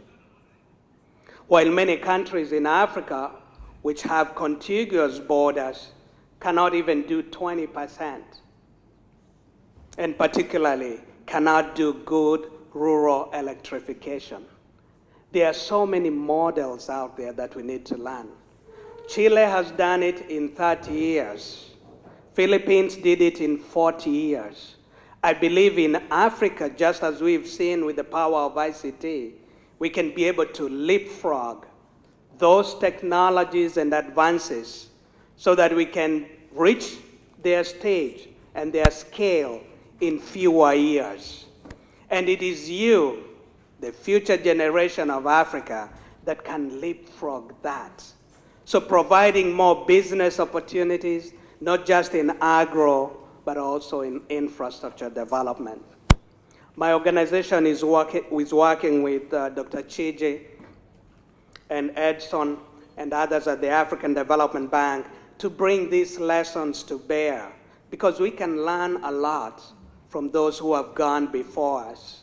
And my hope is that we'll take these lessons and not just put them up as good reports, but really activate them and adapt them to our circumstances and then use them to our advantage.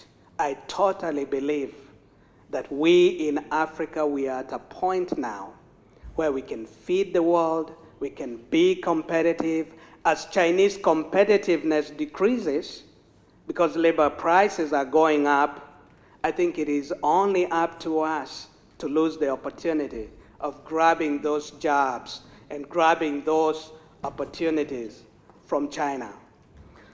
Let me end on this. There's a proverb in Africa that says, the lion, if the lion does not tell its story, who's gonna tell the story? It's the hunter. For a very, very long time, we Africans have not told our story. We are not good at communicating our story. We are not good at blowing our trumpets. We are not good at showcasing what is good and valuable in us. I think it is time we told our story, because we are indeed the lions and the lionesses. Let me make this announcement, Dr. Ojukwu, if you allow me. IGD and the partnership are partnering again with the bank. For those leaders that we've seen here who have been doing agro-pitching, fantastic, fantastic proposal. We are going to take 5 of them, and we will receive some more guidance and invite them to a business forum, which is taking place towards the end of next week in Durban, around the World Economic Forum. Now, this is just to encourage them. And this is just, again, to unleash the power of networking, because I strongly believe that we can get established businesses in Africa and around the world to input into our young entrepreneurs and really brighten and enlarge their boundaries. So this is just as an incentive to you, to know that you have partners in people like us, people in the diaspora who has been out there. People said we are brain drained. I don't think so. I think we are brain circulating. So we are bringing it all back together to benefit our continent. It is such a great honor and privilege to be in your presence. Thank you again for the organizers, and thank you for the time, Madam. God bless you.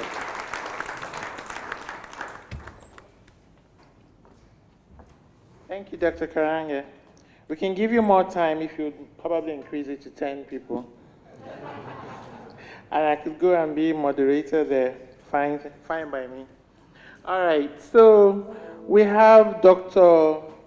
Joa Bosco Monte. He had a few minutes yesterday, but he would also like to show you something on his slide and on the website. These are opportunities. You must tell your story. The whole world wants to hear from Africa. They are tired of hearing about the bad news from Africa, and you all have good stories. In fact, before we leave tonight, before we leave for the tour and then dinner, we also want to hear from all of you here. Who are you? Which country do you represent? Just a 30-second pitch from you. Say who you are, where are you from, and moving forward, what have you taken from this conference? Not a story, okay? 30 seconds, can we do that? I'll give you an example. My name is Abimbola Adebaki. I'm director of AAI Fund. I'm here to raise a fund for agribusiness incubation, and I'm from Nigeria. How many seconds? 15. So you can do it. We're all going to do it, right? And you speak to the camera, to the microphone, and make sure you speak up. Somebody here will say, oh, really? And they will hook up with you. I promise you that. So, Dr. Monte, please. Big round of applause.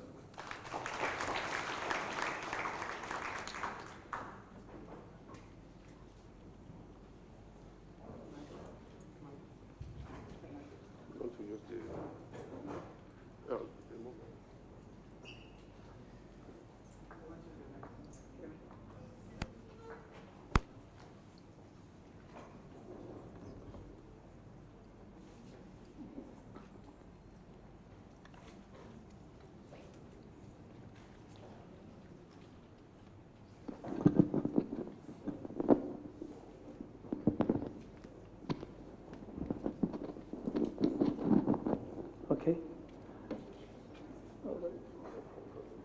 Good afternoon. Good afternoon. All right. Before we start, I'd like to have a very straight and easy exercise. Do you know where you are coming from? Do you know your nationality, your country? I'm from Brazil. You know yours, right? So when I say yes, you say loudly the name of your country. Is that possible? That's fast. Yes. No, come on. I say loudly. I will play with you. When they say yes. All right. Okay. When I say yes, now it's for sure, right? 1, 2, 3. Yes. Ah, wonderful. Well, again, because I forgot to say mine. 1, 2, 3. Yes. Brazil. Good. Do you know how many countries we have here? Do you know? The organization knows how many countries we have in this forum? Okay, next time let's count. It's important to understand how many countries we have in the world. 200 to have a good number. So we may have quarter of the number of countries in this room representing demand from the whole world. So I'm very glad to be here again. I represent Brazil Africa Institute, and I'm very passionate about Africa. When I start my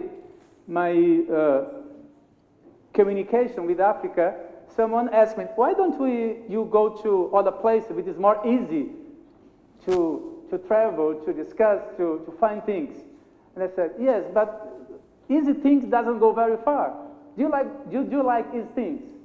Do you like to work with things that everybody knows to do it? Do you? I don't. So when we do things that at the beginning are not so easy, the results are very important. I'm not here to teach you anything. In fact, I'm here to learn. After 2 days, I arrived yesterday and today, I think that it was to be here. So the Africa Development Bank and the IITA, you did a very important job bringing us. The budget is limited, the time is limited. So I prefer to use partnership because as we have a partnership, as we establish a partnership, could be 2 parts, 3, 4, many. As long as we know exactly what is the role, what is the part of each participant in this partnership, everything is okay. So Brazil and Africa is now working very specific. And when we have partnership, we achieve opportunities. And opportunities in agriculture is something very important for Brazil. I was given an interview today, and I mentioned that 30 years ago, maybe 25 years ago, in some parts of Brazil, we can find the same situation here in Africa. And I receive many African authorities in Brazil, and sometimes when we are traveling within Brazil, they say, looks like I'm home. Do you feel sometimes this? You are here and you travel and you think that you are exactly where you live. Sometimes I feel the same here in Africa when I'm traveling in some parts of Africa.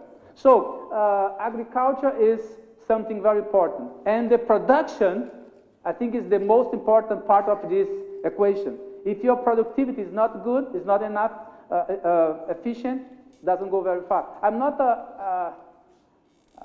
a man related to agriculture. I have no idea. When I was sitting there and I said, listen, I'm very stupid because everything that they say, I don't know too much about. So that's why I have to come back here.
That we can see results, right?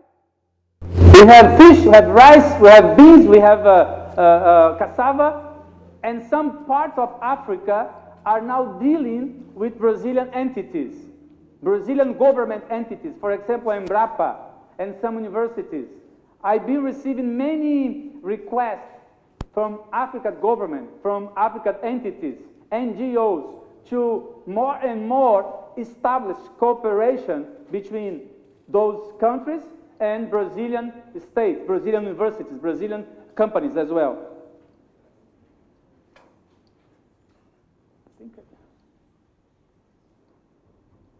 Okay, is somebody smart enough to tell me how this works? Because it looks like I don't know how to do it, and I know. No, let's use this. I prefer use this. Okay, now it's okay. South-South partnership. Look what is happening now. No. We have African professionals that are coming to Brazil to do what? To be trained in field and also to immersion programs and to develop national projects.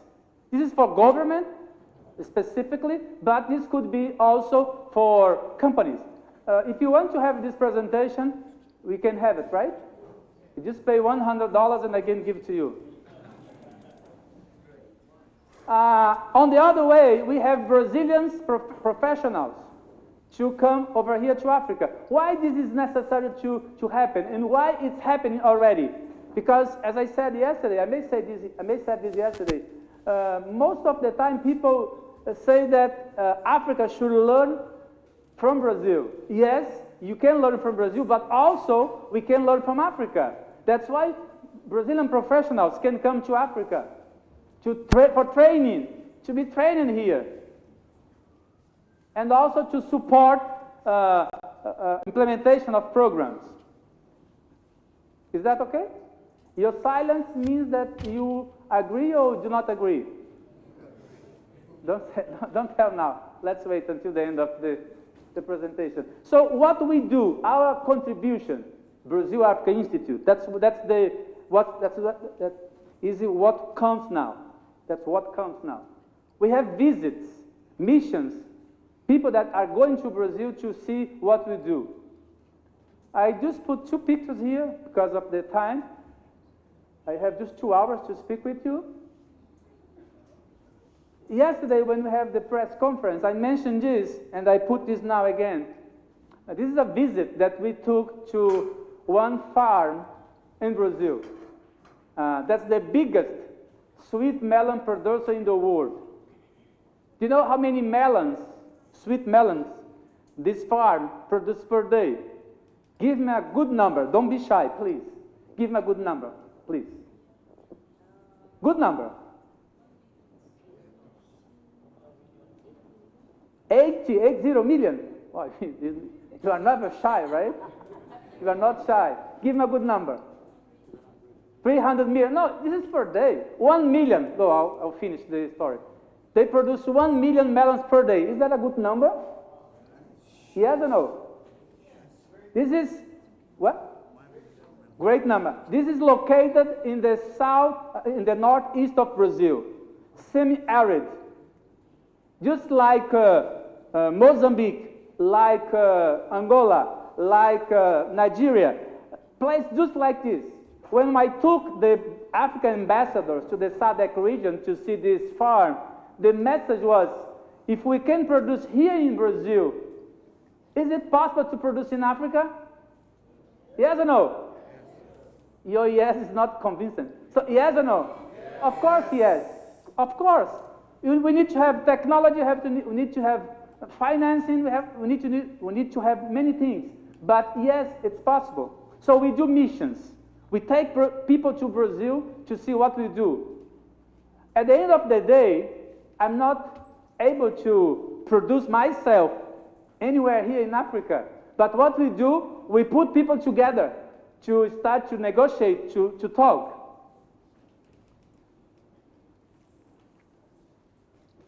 And also, we have partnerships.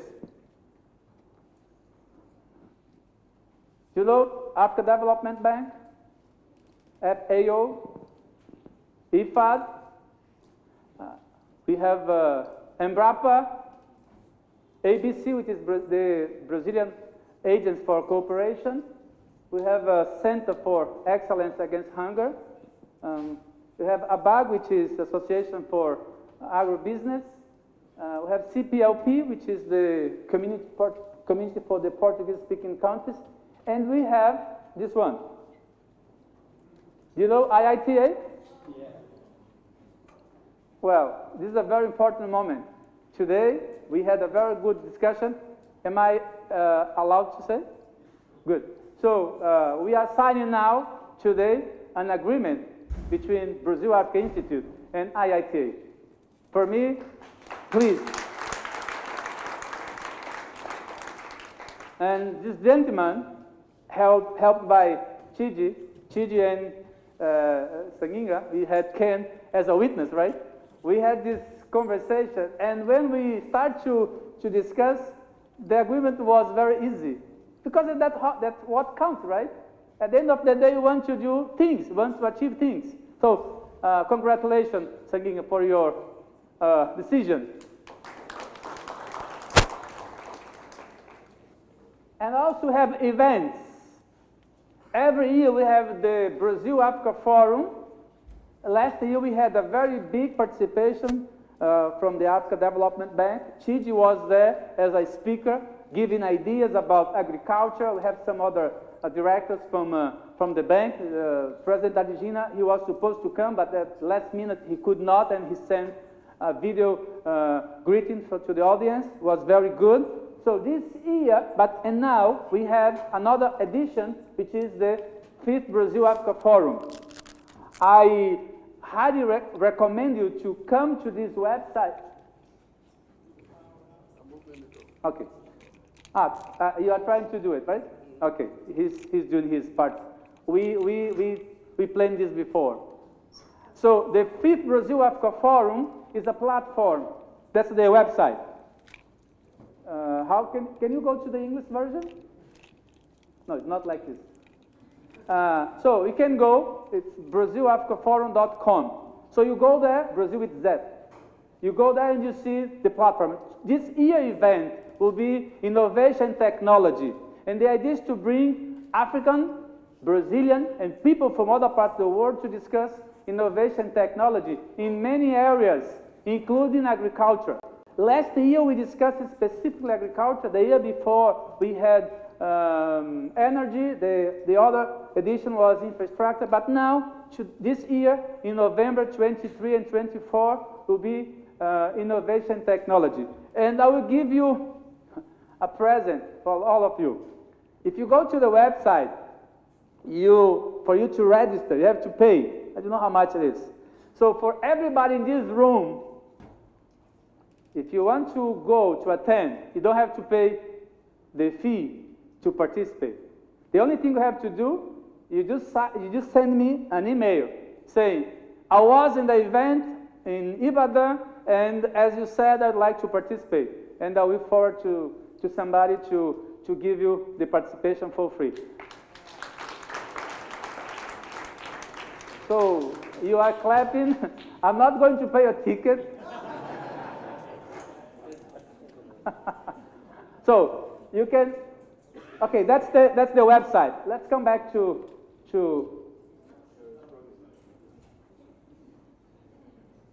okay, let's come back. So the forum is an opportunity for you to also meet people. What I keep saying to people who participate in that kind of event is, don't go to Brazil just for 2 days visit, right? So when you go there to this event in São Paulo, Thursday and Friday, stay there 3-4 more days, and then you take the advantage to see other things. If you want to speak with somebody specifically that you may not have the opportunity to reach, give us, send us an email requesting some help, and I can try to organize something on your behalf. All right? Okay, just come back to the presentation. There is another thing which is maybe more important now to mention besides this event, which is a program. I mentioned yesterday, and I want to have maybe 2 or 3 minutes talking about this, which is the Youth Technical Training Program. So this is the website, if you want to write it down. The Youth Technical Training Program, we launched this last year in November when we had the 4th Brazil-Africa Forum.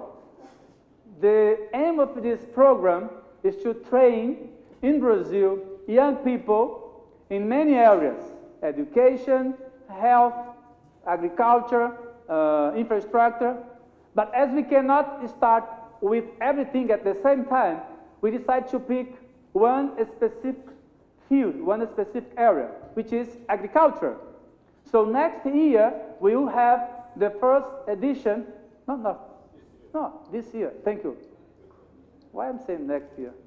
Because next year we have more editions, right? So this year in October, we'll start the program. It will be 2-month program in Brazil. And agriculture. But agriculture also is a very wide topic. So we will be talking or having this program on cassava. Why cassava? We picked cassava, we could do some other thing, but we decided to start with cassava. And today, during our conversation, we signed a broad agreement, not signed it, but we discussed it, tripartite: Brazil Africa Institute, Africa Development Bank, and IITA to work in this platform. And what we discuss today is the participant will be organized by IITA, because IITA knows the way, it knows the people able to participate in this event. We want to have people that are coming to Brazil to stay 2 months, paid by us to the program, everything. But when they come back, they need to use this knowledge to amplify. Can you imagine? We are talking about 30 people. It's not too much, but this is the beginning. I don't know how many people we will have in 2 years' time. I hope we have more. But this first group will amplify the knowledge that they will receive in Brazil. So the idea is to have this ready by July, and we'll be discussing internally, my team and the IITA team, to see what's the best way to make the selection of this group. So don't go straight to Sanguinha today, please. Don't go to him and ask for a place in this program. He knows, he has the criteria, so he will decide the best way to get this, right? So this program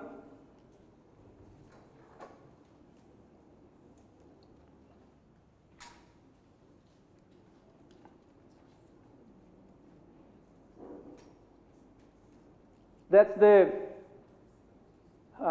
if you go to our website, you'll see more. I will leave some folders with Sanguinha, printed one, so you may get some with him, right? This is the message that I'd like to leave for you. I am not able to leave this place today, and I had so many conversations with so many people, and I gave my card to some people, and I don't have card anymore because I gave to so many people. And I know that I will receive some emails requesting for things, and you have to do that. If you don't send to me what you need, what you have in mind, I have other things to do, right? As you have things to do as well. So if you do not call, if you do not send to me, the door will never be open for you. I'm not saying that I will open the doors for you, because even myself, I need people to open doors for me, right? But what I use, when you stand means that I have to finish, right? Give me 1 minute. Thank you. So when we ask for help, means that the other side could help you, right? So we are in Brazil. We are here to work with you, to do something. If you want to reach me, you have my email address.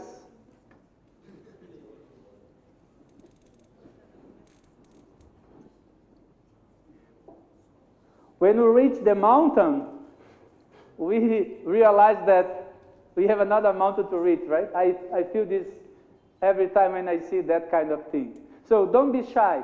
If you want to go beyond this conversation, we are more than happy to continue the conversation with you. Is it possible to interact between Brazil and Africa? Yes. Yes? Okay, thank you very much.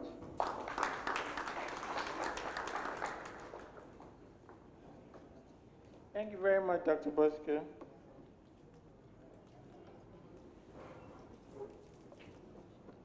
Please write down as many of these contact details as you can get. Jenny of Netherlands also left her own details on the flip chart over there, but she had to travel back to Lagos to catch her flight tonight. So please write her contact details as well. So as many of you as want to explore opportunities with her university, you can do so. We're about to finish. We have those three things I had mentioned earlier. We will all briefly say who we are, where we're from, and I need you to do it very quickly, please, so that we can leave here. Before we do that, Edson PC will come forward and tell us about the future of IAF, the thoughts that have been put together thus far, If you have contributions, you can do so. Just to let you know, we're going to put up all the presentations on the website, so look out for those in the coming days. Good afternoon again. I won't take long. I know people are tired. It's a long day. And I found myself a new title today, CEO and founder of IAF. So, so you can see I've learned from the agripreneurs who are here. You know, we have to take those titles. Huh? Okay. Apologize. The bus taking those who are going to Lagos now is ready. Please, if you are meant to leave by 5, please step out and join the bus quickly. Okay. Now, there's been a lot of energy, you know, in this forum. It's the first IAF forum, and there's a lot of discussions of where do we go from here? Does it die here? All these great ideas. So we intend to have this as an annual event. And as the youth said, that they have to take the leadership. So we got a small team together. This was led, this process by Jane over here. And she got a small team of agripreneurs and came up with a few ideas. So I won't go through all the ideas, but we're going to put all of this small document on the website so that all of you can comment on it. We'll have some kind of online discussion, taking it forward. But I'll go through some of the key highlights in just a few minutes. So this is what came. This is the first draft. So we'll expect, you know, there'll be more thinking about this as we go along. First of all, what is the rationale for having this IAF forum? A number of reasons: to share experiences and learn from others, to collaborate and achieve common outcomes, to accelerate learning, to innovate and create ideas, to validate these ideas. What is the thematic scope of this community or this platform? Agriculture and agribusiness. What are the core issues that need to be addressed?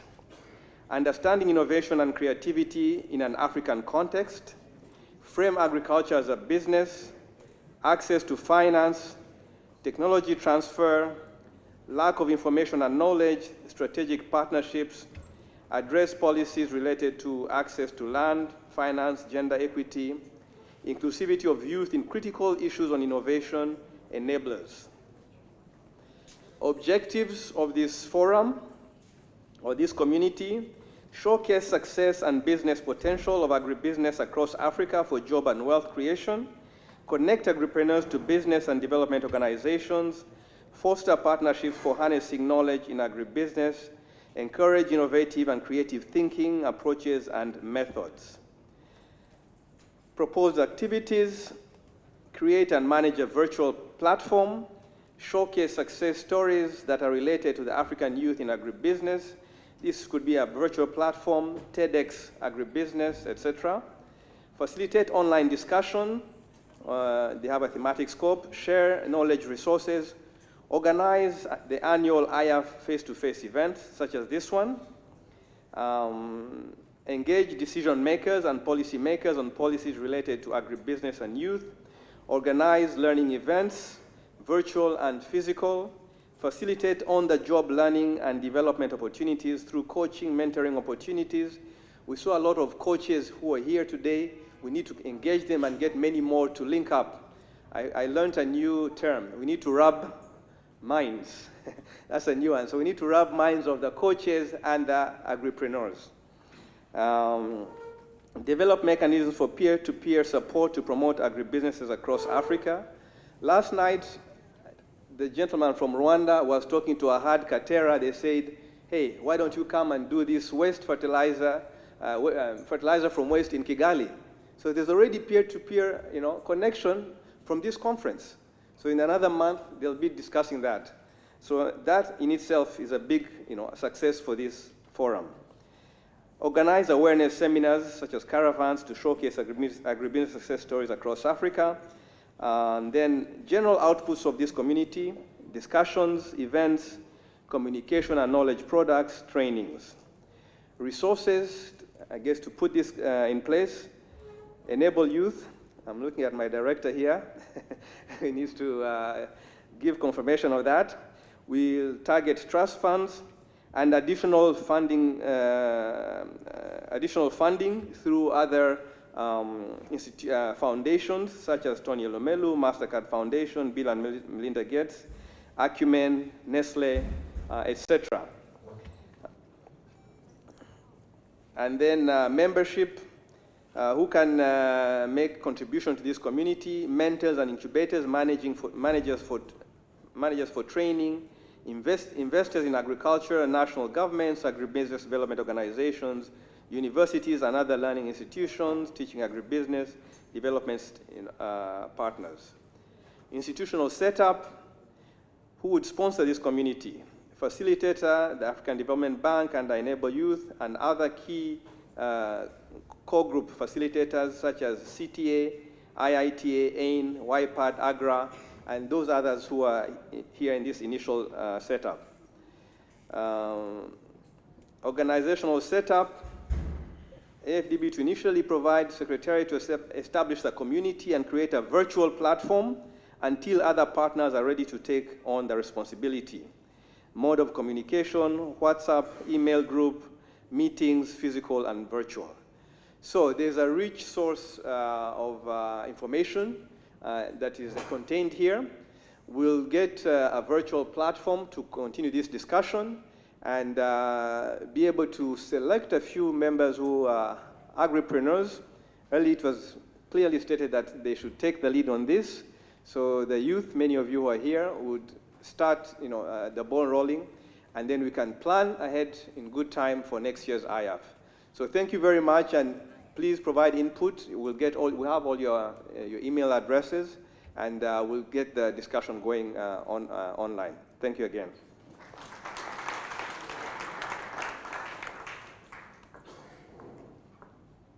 These are great big plans, and they will be fulfilled, I believe.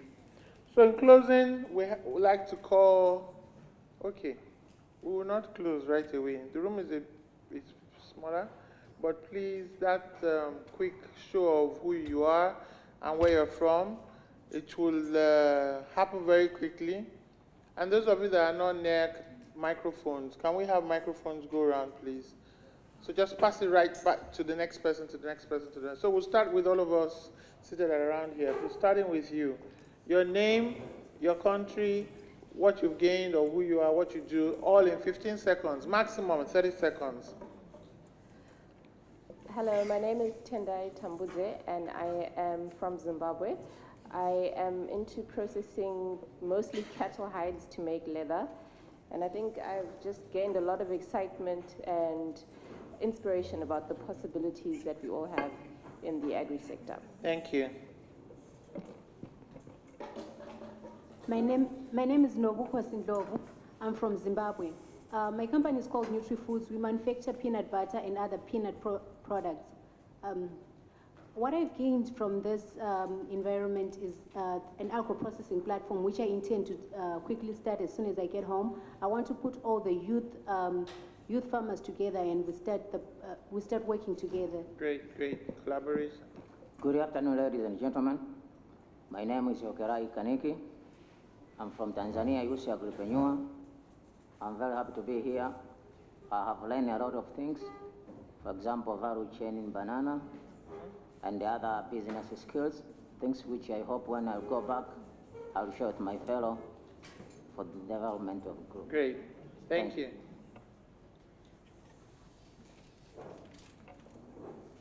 My name is Tabitha Muli from Kenya, IITA Agripreneur. I have learned a lot from the forum on the technology, mechanization, and the opportunities in agriculture, and I'm ready to take the risk in agriculture. Great, thank you. We'll skip Dr. Tiji. My name is Chimimana Alexander from Rwanda, and I am the first Rwandan who managed to process avocado into cosmetics. And what I have learned here at IITA is that it's possible, and I am promising you that Rwanda is soon becoming the leading producer of avocado-based products, and it is becoming the leading producer of coffee soaps. in the whole Africa. Excellent. I will do that. Excellent. Thank you. Yes, sir. My name is Benga Momo. I'm a staff of Federal Ministry of Youth Development. I'm from Nigeria. Okay. Federal Ministry of Youth and Sport. Oh, really? Yes. Great. Thank you. I've been able to, I've gained a lot, really, but most importantly, have gained a lot in the area of identifying more agencies that the ministry can partner with in the areas of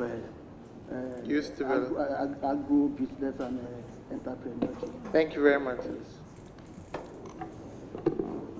Hi everyone, my name is Adesoya Adeyemi. I'm from Federal Ministry of Youth and Sport Development as well. Okay. I'm with my director here. So I think in the line of my duty, I gain some areas in which I can direct Nigerian youth to go when I'm about to do my job. Thank you very much. Over to you. Hello everyone, my name is Lillian Onyebulam. I'm a lecturer, a consultant, and I'm also a farmer. I've learned so much from all that has happened through this event. The land is green, opportunities abound, and I'm so proud of my students. I'm taking a lot of these opportunities back home, and I'm also hoping to establish more partnerships for agriculture within my university community. Thank you. We're doing well. So, sharp. Hello everyone, my name is Nono Sekhoto. I'm from South Africa. I'm a commercial farmer and also an agripreneur focused on finding solutions to empower youth in agriculture, specifically farmers. What I took from this meeting is really about how to form partnerships that will develop my business better. So excellent. Thank you. Next. My name is Professor Charles Kwesiga, Executive Director of Uganda Industrial Research Institute. Usual Research Fora, I am a resource person, and I was particularly impressed by the quality of presentations of the last 10 youthful executives. Thank you. Thank you very much. My name is Tumelo Siliga. I'm from South Africa in a province called Limpopo. I am a poultry farmer, broilers to be specific. I sell live chickens and I also contract for the processing plants. And what I learned from this forum is that as young people in agriculture, we must not sell ourselves short, and we must make sure that we add value to our products. For example, myself, I mainly produce or just grow chickens. I don't process them or do anything. So I'm quite inspired by the amount of agro-processing going on in here. Excellent. Thank you. Next. My name is Frederick Akwa, working with the African Agribusiness Incubation Network as a research officer in business. And I have met so many brilliant youth CEOs here. I've also met development partners, and we look forward to working with you. Great. My name is Park Miserabo. I'm the State Officer of Bank of Industry in Oyo State.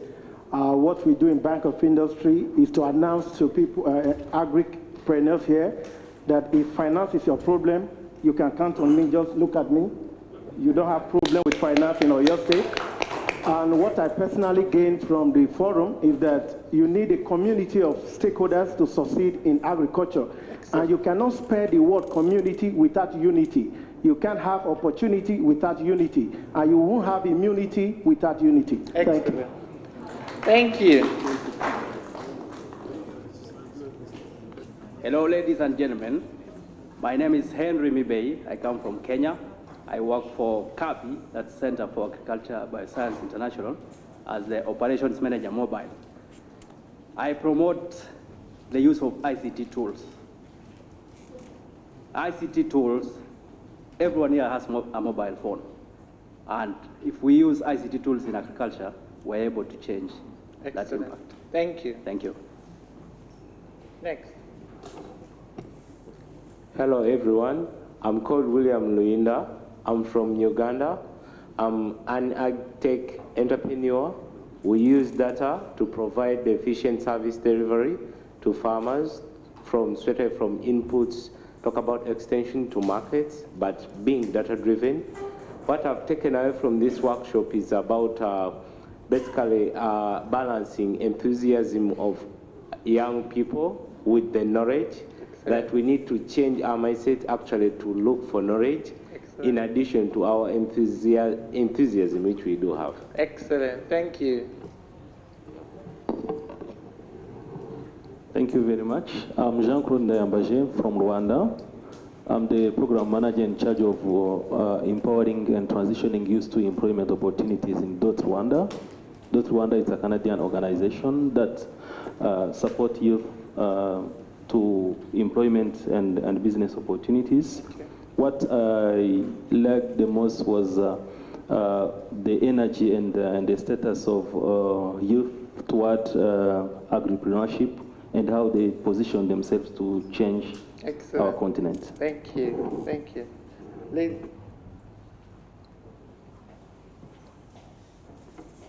I'm Lillian from Rwanda. I was so delighted by this conference and very excited to meet some of you who have reached out to me and those I've reached out to. I look forward to having a sustainable partnership with most of the people who are in the room, particularly interested in ICTs for agriculture, which I'm currently pioneering in Rwanda. Okay. And I'm very excited by the fact that we took an action point from this conference, having a YAF established and led by the youth, and which will have country chapters. Thanks. Great, thank you. Good afternoon, everyone. My name is Paul Nyambe. I come from Zambia. I'm an agripreneur, founder of Zamgot. My company is an aggregator of goats, mainly from smallholder farmers. We then process and distribute goat products to urban consumers in Lusaka and around Zambia. My take home from this conference, I think, is an observation that as Africa, we haven't paid a great deal of attention to the livestock value chain, and in particular the goat value chain, which for me I see has a great potential as regards to rural poverty reduction. And I would leave the organizers of this event, IITA, AAIN, AfDB, a challenge, I think, to pay attention to the goat value chain in particular as a way of kickstarting it. It has great potential for rural poverty reduction. Thank you. Thank you. Go ahead. I know everybody just heard from you. Well, I just spoke a few minutes ago. Daniel Karanja from United States, originally from Kenya. Okay. And it was just a pleasure to be here, and I'm really, really excited. Now, what I didn't mention is our organization would like to actually be a permanent member of this forum and to be supportive. Because one of the things we want to do, like I say, the big challenges I see from my end is policy and advocacy. We have to engage the public sector. Right. But also communication. So our organization has a platform for sharing these kinds of information with policymakers all around the world. And we can start in the United States. We are plugged into about 20 million people through public radio, and we are developing podcasts on making farming cool in Africa and developing that dialogue with other countries as well. Great, thank you very much. I imagine an IF podcast where everybody can contribute. We will develop that for the 5 who come to Durban, so that will be a good testing ground. Great, thank you. I Ken John with the African Development Bank. Pleased that we are coming to the end and grateful that everything worked out well. And thank you all of you who made it possible. Thank you. Good evening, everybody. Okay. Felix Kiprono. Can I ask that you speak up, please? Sorry. Okay. I'm Felix Kiprono from Kenya, IITA Agripreneur. I picked 2 things here. One, we need to leverage on information technology in agriculture so that we bring up greater production in our continent. 2, in such a fora, we can inform policy in our governments. If we come together as the youth, it's clear that we can really influence policy for ourselves in the future. Thank you. Thank you. Good evening, everybody. Good evening. I'm John Bosco Virenge from Uganda, an agronomist. I'm a coffee processor and exporter. Thank you. And we saw your video so many times today. Thank you for sharing with us. You're welcome. Good evening, everyone.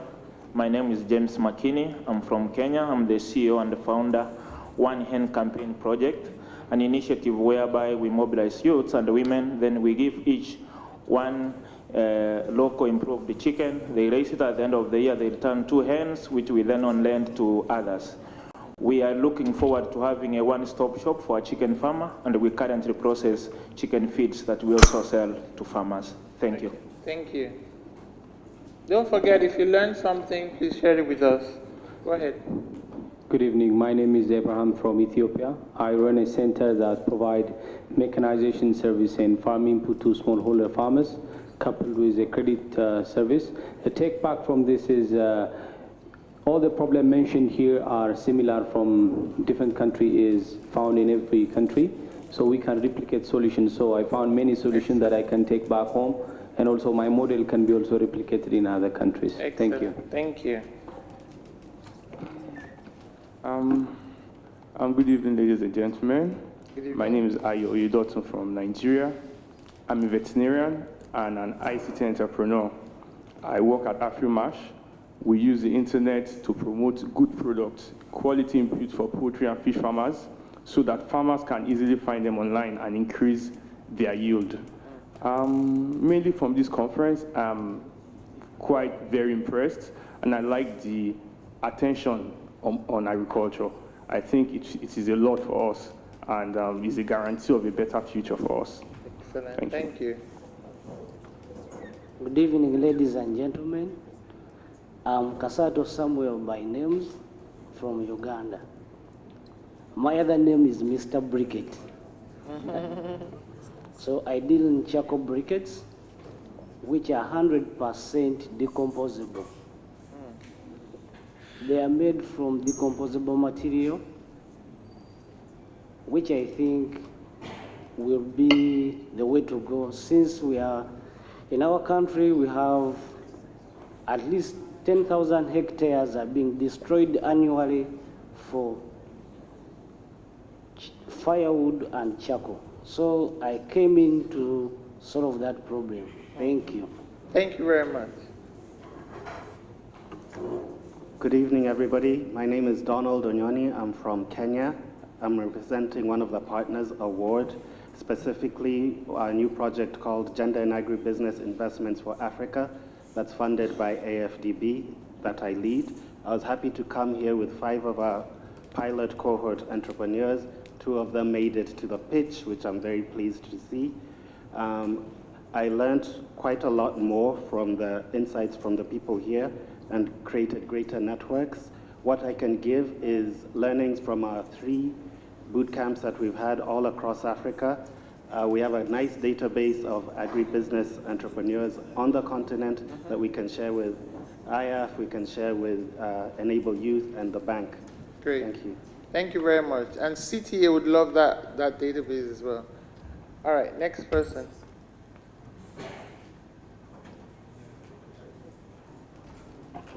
Hi, my name is Queen Esther Ebe from Nigeria. I learned that a lot of young people are doing a lot to achieve zero hunger, which is one of the United Nations Sustainable Development Goals. And before the year 2030, that could be achieved. Thank you. What do you do? I'm a sustainable writer. I write about sustainability and other. Excellent. Thank you. Great. Hello, good evening. My name is Jude Onemodiase. I am the CEO of Durandel, a tech startup focused on creating access to global markets for agriculture and other related sectors. What do you do? Your country, sorry. Okay, sorry, I'm from Nigeria. Okay. I want to use this opportunity to thank CTE for the opportunity given to me to network, and I surely will leverage on this opportunity. Great. Thank you. Thank you. Good evening. My name is Roger Antonio Tonjo. I come from Benin. I work with UNDP Benin on coaching program of young agripreneurs. Thank you. Thank you very much. Hello, I'm David Jonathan with FarmAfric. We are an innovative marketplace for smallholder farmers. We promote best practices among smallholder farmers to be able to boost nutrition and also be able to tap into the competitive markets. Thank you. Okay, great. Can we do this section completely and then we'll, okay. Right, sorry, we haven't done this line. Go ahead.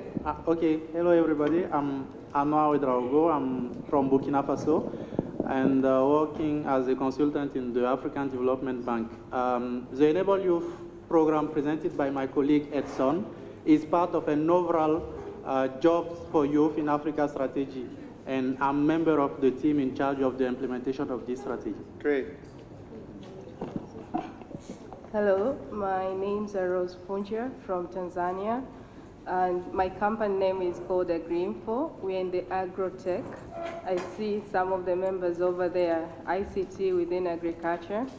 I came all the way to present one of the services that we do, which is using the sensor. It's a very small sensor that we attach to a drone and we fly it around.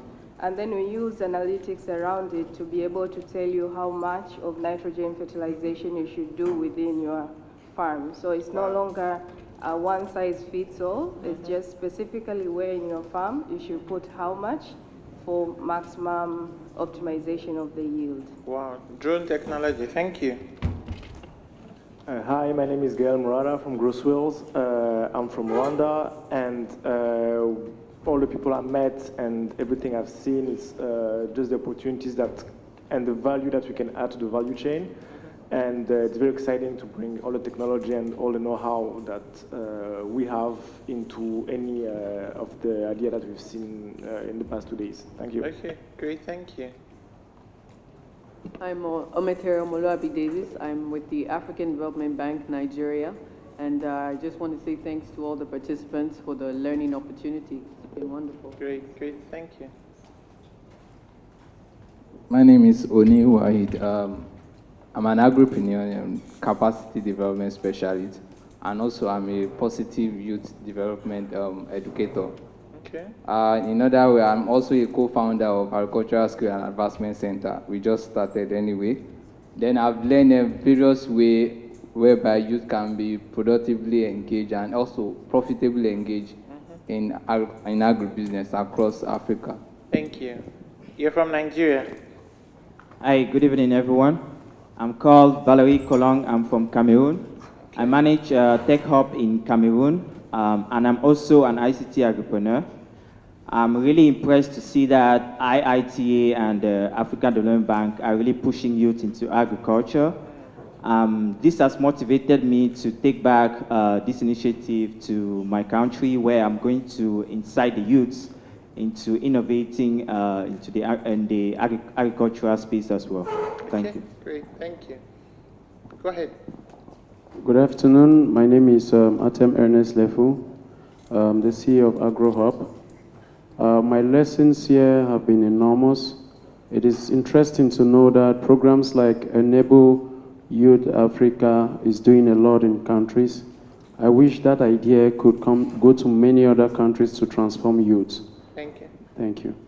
Take it to the back, please. Yes, please go ahead. Hi, my name is Petty Lengosi, representing Land First. We do aquaponics. I'm sorry, can you speak louder and tell us who you are, your country, and what you do or what you've learned? Saying, my name is Petty Lengosi, representing Land First in aquaponics. We're based in South Africa, KZN, Durban, and I have learned today that maybe Africa has its own thinking about what technology is. Thank you. Thank you. My name is Mustafa Ismail from Nigeria, a member of IITA Youth Agripreneurs ICT unit. This forum has given me the grace to engage the ICT coordinator of CTA, and a lot of opportunities as regards ICT and agribusiness have been documented as a result of the discussion this morning. We've just been networking. That's good. Thank you. My name is Damola Adewale. I'm a Nigerian, and I'm an IITA Youth Agripreneur involved with capacity building. As agripreneurs, I've learned that it is necessary to make noise about agriculture and not keep silent about it. Thank you. Thank you. My name is Zacchaeus Isua, an IITA Youth Agripreneur, and also an advocate and catalyst for youth involvement in agriculture. I just learned today that Africa has enough potential to achieve the dream of feeding itself. Thank you. Great. You're Nigerian? Yes, I'm a full Nigerian. Thank you. My name is Mile Lovet Sesu. I'm an IITA Youth Agripreneur, and pitching in this program have given me the exposure, and then I've learned also that if you want to go into any aspect of agriculture, it would be best to learn the whole value chain of that particular commodity you are going into. Great. Nigerian. Can you just please do this? Tell me the country you're from. Good evening, everyone. My name is Tolu Bajulai. I'm from Nigeria. I'm into processing of cassava into chips. My take home from this is that as an agripreneur, that youth should not be scared of people stealing their ideas, because only through that if you share your ideas, only through that you get investment opportunities. Thank you. Great. My name is Oyebami Femi. I'm a rice farmer in Nigeria. In this program, I've learned and I've seen amazing and unique business model, and I think I need to go through what I have in my business plan and see how to make them amazing and bankable. Thank you. Okay, my name is Festus Okunola. I'm in Nigeria. I work with IITA Youth Agripreneur as an advocacy and resource mobilization specialist. During this conference, I've been able to see the power of networking, how to network with other youth across Africa. Great. Thank you. My name is Apollo Segawa. I'm Managing Director at Churat, a leading agribusiness incubator based in Uganda. I've learned a lot, networked, and got new networks to support our incubator. And again, offer our support to enable program as far as incubation is concerned. We are here to help. Thank you. Good evening, everybody. I am Edmond Nwalago. I am from Tanzania. I am youth agripreneur under the umbrella of IITA. In Tanzania, as a youth agripreneur, we are producing cassava, processing it into high quality flour, and adding value to it. That we produce cassava strips, chin-chin, and so on. Okay. What I've learned here is you can make juice from different fruits. Right. I was not aware that pumpkin can be processed into juice. Now, when I'll be back in Tanzania, as Tanzania, we are blessed. We have got a lot of pumpkins. I'm going to do that business, and I'm sure I'll be successful and create employment to my fellow youth. Excellent. That's how we rule in Africa. We're business-minded. Go ahead. Oyeleke Bola Job by name, from Nigeria, the CEO of Topan. I'm into tomato production and processing. And what I take home from this program is that we have to start increase our production.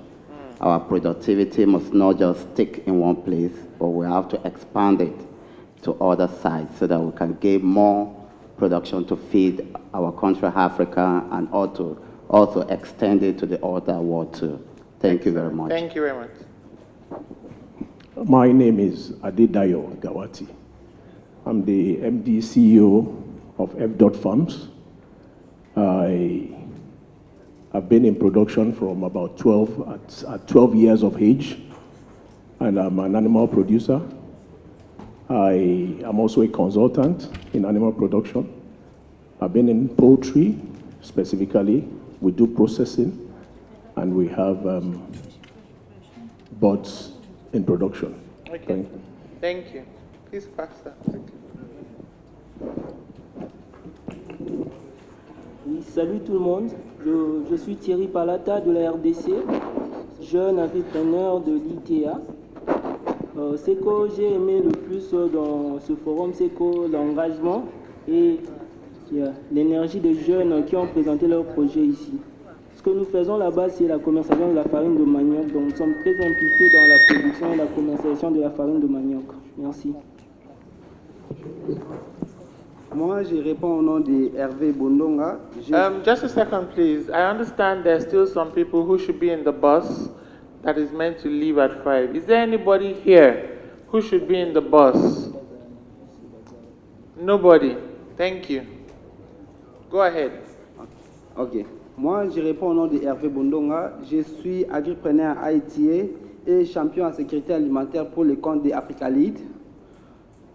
J'ai beaucoup aimé la conférence parce que j'ai pu rencontrer des vrais entrepreneurs. À part ça, j'ai aimé la conclusion d'une débattrice, Awa, où elle a dit que nous jeunes, ne devons pas seulement attendre des financements, mais nous devons commencer avec ce que nous avons et pour nourrir l'Afrique.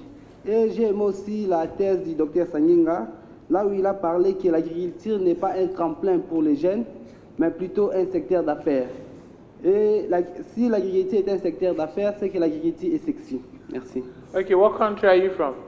DRC, RDC. DRC? Oui. All right, great. Thank you. Can we make it 15 seconds, please? Yeah. I am Eric Mavargan from Burundi. I am WIPAD, the Burundi representative, and both president of Burundi Rural Youth Network. Thank you. As my work, I am advocate for young farmer and the rural youth in agriculture sector. And then beside that, I am the innovation community with the agri-profocus in my country. Okay. Thank you. Thank you. Yes, I'm Joyce Chalema, the pumpkin queen in Africa. Director, Josmark International Uganda Limited. I would like who wants to start the pumpkin business. I'm very free. You can contact me. I can be your good mentor. Thank you. Bonsoir. Je suis Christophe Kongolo de la RDC. Je suis jeune agripreneur à l'IITA Kalambo, à l'est de la RDC, Bukavu. Et je suis transformateur du manioc, surtout en farine de haute qualité. Et ce que j'ai appris, c'est juste qu'il y a un message que j'ai ici, et que l'échec fortifie les efforts dans les entreprises. Et par cela, je crois que je n'aurai plus de crainte dans la production, ou soit dans mon activité de la transformation du manioc. Merci. Okay, what country are you from? I'm from DRC. Okay, thank you.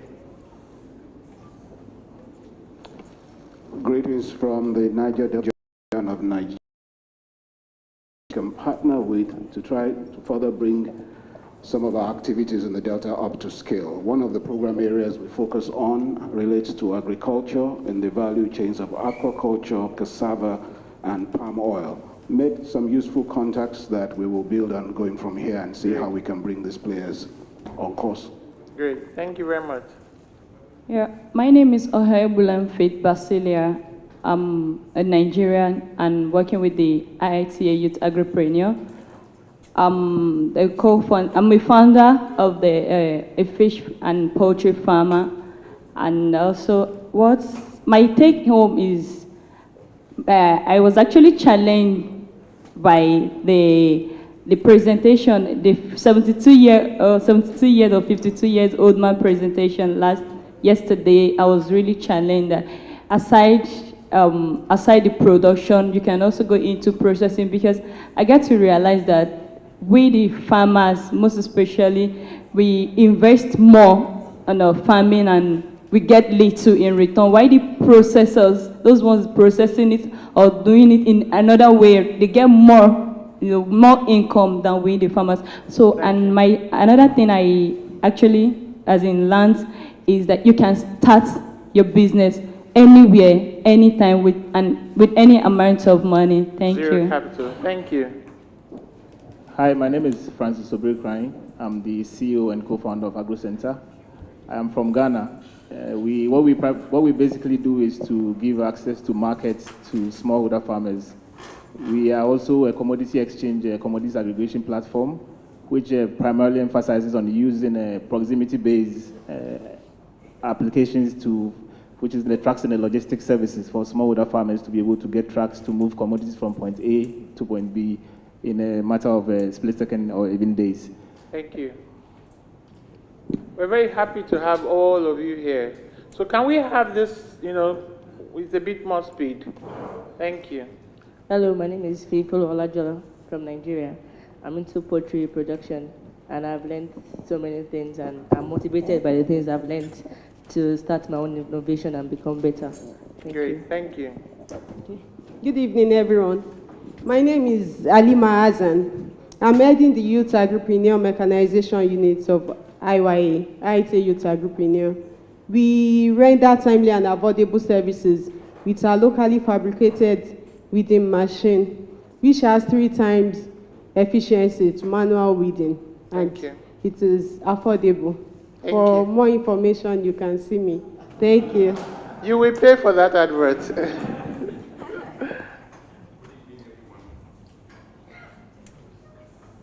Hello. Yeah, good evening, everyone. My name is Ken Lorinto. I work for CTA on ICT for agriculture and agripreneurship and agriculture. I started actually thinking about the use of ICT in agriculture about 20 years ago when I finished my bachelor on the status of ICT in Benin. So I'm very, very pleased to see here that we have increasingly people thinking about the use of ICT in agriculture, and that we have a lot of companies that are also agripreneur. Actually, they are doing agripreneurship, but using ICT. So this is very great. I'm very happy to see that here. Great. What part of Africa are you originally from? You can see this. You can guess, no? This is from, basically I'm from Benin Republic. Okay. But I also consider myself Nigerian. This is why I wear this. But I work in the Netherlands with CTA. Thank you. My name is Sonia Grace Ngozi, a Nigerian and IITA Agripreneur Group. My take home from this forum is I learned more on adding value to agricultural produce. Thank you. Good evening, everyone. My name is Ahanono Chizoba Silva. I am an IITA Youth Agripreneur. I learned that there are 4 factors that need to be considered before venturing into an agribusiness, and they are the strengths of the business, the opportunities, the threats, and the weakness. And I also learned that you can make your waste productive. Thank you. Thank you. Hello, everyone. My name is Ezugo Gechi Judith. I'm a Nigerian. I'm an IITA Agripreneur. My take home from this forum is that mechanization, financing, and industrialization is actually the key factors that will scale up agribusiness. And I'm certain that Africa Youth Agripreneur will feed Africa. Okay, great, thank you. Good evening, everyone. My name is Ezogu Innocent. I'm a member of IITA Agripreneur. Well, what I'll take home here is much, but I will say few. I learned one particular thing, that for you to grab every opportunity, you have to stand up and grab it. Great. And then, in everything you are doing, whatever opportunity you want to get, you must put up a call before the door can be opened. Thank you so very much. Thank you for that. So the guys in front, yes. Wow, thank you. I'm Pastor Ige. I'm a fish farmer in Nigeria. I pastor a church. I grow catfish. I preserve catfish by freezing. I process it by smoking and drying. And we also sell catfish, basically. My take from here is networking and reaching out, very important. Thank you. Great, thank you. I'm Betty Ige from Nigeria. I'm a journalist, and as I leave this conference, I would like to focus more on bridging the gap between the media and agribusiness. Thank you. Excellent. I hope you've interviewed like, 40 people here? 50? You must interview at least one person from each region of Africa and get a good spread for your next article. Thank you. Good evening, everyone. My name is Samson Wakawa. I'm from northern Nigeria. I'm a farmer. Basically, my takeoff is the opportunities in agriculture is limitless, so we can all get our grabs from it. Thank you. Thank you, Samson. Good evening, everyone. My name is Florbella Modewe. I'm representing Mozambique. I'm producing banana flour by Green Banana, and I'm trying to, sorry, my mother language is Portuguese, so sometimes I make mistakes. You're doing very well. In Mozambique, we have 43% of desnutrition. It's a big challenge for us, and we try to feed people with transforming fruits and veggies into products, into flour to feed them. So we process banana flour, we give to hospitals and schools, and we have results with it. Thank you. Thank you very much. Good evening, everyone. My name is Modun Jai.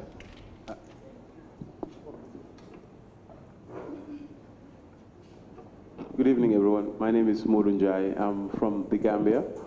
My company is called Farm Fresh, which is the first online food store in the Gambia and delivery service. We are linking farmers to market and also linking Gambians in the diaspora through our platform. They're able to feed their families through our website. I'm also a turned Elemelu entrepreneur. Thank you.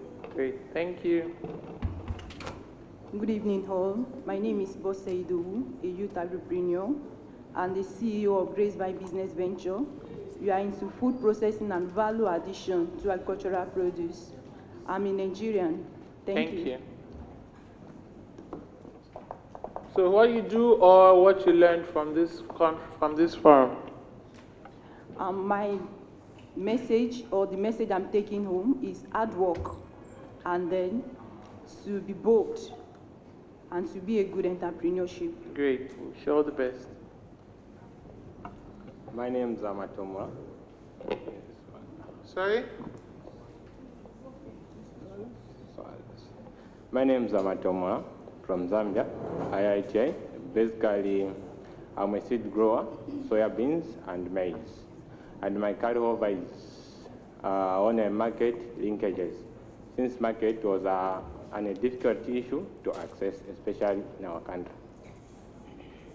Thank you. My name is Chinwe Wabogu. I'm a member of the IITA Agripreneurs from Imo State, Nigeria. I'm a member of 6 group agripreneurs that were sent in January to the Imo State, and we're into poultry production, greenhouse vegetable, and fish farming. Okay. Then my take home is from the Brazilian doctor. He said, unless you call out, who will open the door? So the donors are here, call out and they open the door to you. Excellent, excellent, good news.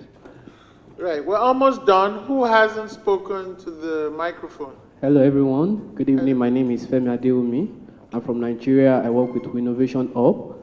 Thanks to CTA for giving us the invitation to be part of this program. Innovation Hub, we do 3 things. We incubation, acceleration, and providing co-working environment for young entrepreneurs. And what I've learned from here is to make sure that we foster a relationship between agripreneur and ICT, and making sure that we have much results in ICT in agriculture. Thank you. Great, thank you. Hello everyone, my name is Suleiman Omar. I work with Bank of Industry. I've really been challenged by the forum. I realized how sexy agriculture is. I'll definitely go into that. Great, thank you, Suleiman. Good evening, everyone. My name is Amin Yusuf from Bank of Industry, Nigeria. We provide short, medium-term, and long-term loans, as well as business advisory services to MSMEs and SMEs. My takeout from this forum is how we can best develop products and services that would support agripreneurs all over the country. Excellent, excellent. Thank you. My name is Felicia Cote. I'm a rice seed producer under the Youth Agripreneur in Abuja. My take home from this forum is that it's about time youth leave their comfort zone, get their hands dirty to achieve that future we all dream of. Thank you. Thank you. Thank you very much. Hi everyone, my name is Jesse. My name is Jesse Nkale, and I'm the co-founder and the chairman of Deep Slot Kasi Hive in the Southern Africa. We are in the ICT for agriculture business. I've learned that it's not about an entrepreneur getting funding or not, but it's about you putting more efforts and showing commitment and open up for collaborations to actually make it happen. Thank you. Good take out.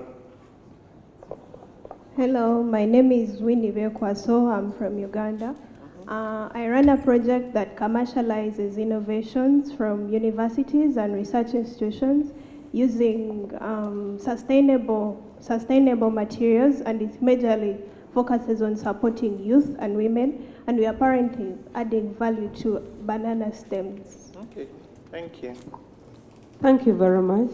Hi everyone, my name is Nakabgo Beki, a youth agripreneur in Uganda with IITA and a CEO of a business called the Online Vegetable Basket. We sell vegetables online. This has really helped many farmers. My take-up home is we should not emphasize on the subsidy by the government, but we should really come up with innovative ideas. That is one thing that will transform Africa. Thank you. Great. Hi everyone, my name is Caroline Liwena from IITA Youth Agripreneurs in Zambia. I'm a poultry farmer, and what I've learned a lot about value addition. I didn't know that I can make peanut butter from pumpkin seeds. So since I have seen my sister there from Uganda, she was talking about how to make pumpkin seed peanut butter. Now I just want her to give me the password on how to make the peanut butter from pumpkins. Thank you. Great. I think we're going to flood the market with pumpkins. I'm seeds. Edward Semaganda from Uganda, a youth agripreneur under IITA. I'm very grateful for this forum because I've seen very many ideas being built up, but we need to sit and analyze those ideas such that as agripreneurs, we don't need to just write those ideas, but we need to put them under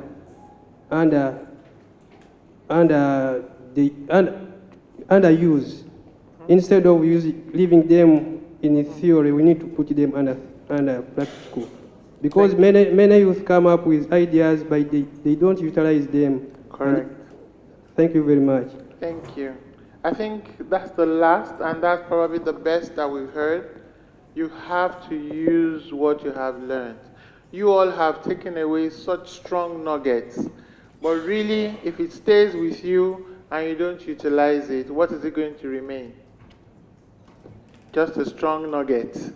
But you must take a seed and plant it in the soil, and that is when we will get a tree and we'll get fruits coming out of it. Can we say a very big thank you to AfDB for organizing this forum? A very big thank you to IITA for hosting us. A very big thank you to CTA for sponsoring so many parts, for enabling us. A very big thank you to AAIN. AAIN is African Agribusiness Incubation Network, as well as Africa 2.0. Big thank you to everyone. I believe that Dr. TG has a few closing remarks, and then we will go for the tour. Those of you that have signed up for the tour, and then we'll go for dinner. Dinner starts at 7:30, same venue, but it's all done up for proper dinner. Have a good evening, everyone.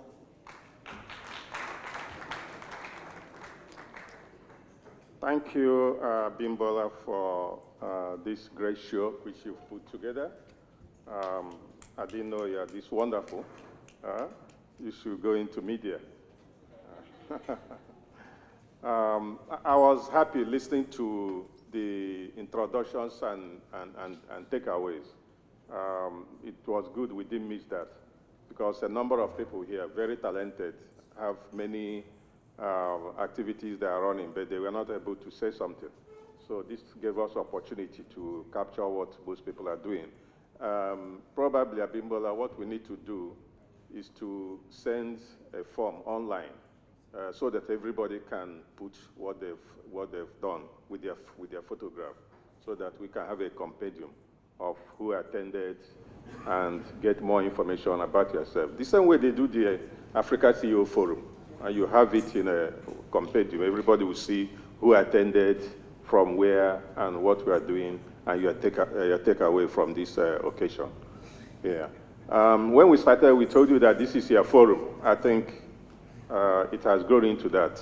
The African Development Bank will continue to support you, but gradually be on the background while you run it. I think Edson has been able to put up a team who has given you some ideas that you will now begin to grow those ideas, so that the IITA Forum, I would like to see it in 1 or 2 years look like the Africa CEO Forum that is running itself. And in future, most of you who have grown in your businesses, you will be able to finance it. And the networking and the knowledge and experience you gain from that is what you pay for. It's not just bringing you here. So when I listen to the take home, I believe that this is the value for this forum. What do you go home with? So I want to thank all of you for coming and look forward to seeing you next year. I want to thank all our colleagues, which Abimbola had mentioned. I don't need to leave them again, but especially IITA for giving us their campus and this wonderful conference hall, which we have used. I want to thank our partners from Brazil, from the United States, from Netherlands, and wherever they've come from to support this program and bring this wealth of experience and competence as youths. I believe that, as some of you have said, when you also go to your countries, you can start also a country-level agripreneurship forum that grows into this continental one. So it's inspiring to listen to you. I will not forget to thank my colleagues from the African Development Bank. They've put up wonderful work and logistics. I will not mention their names. I'm told that their names will be mentioned during the dinner. So let me spare them doing that twice. And also, the leader is, of course, is Edson, whom I can mention his name, the coordinator of all this. And then Evelyn from IITA and our own team who have put this together. Thank you very much for a wonderful job.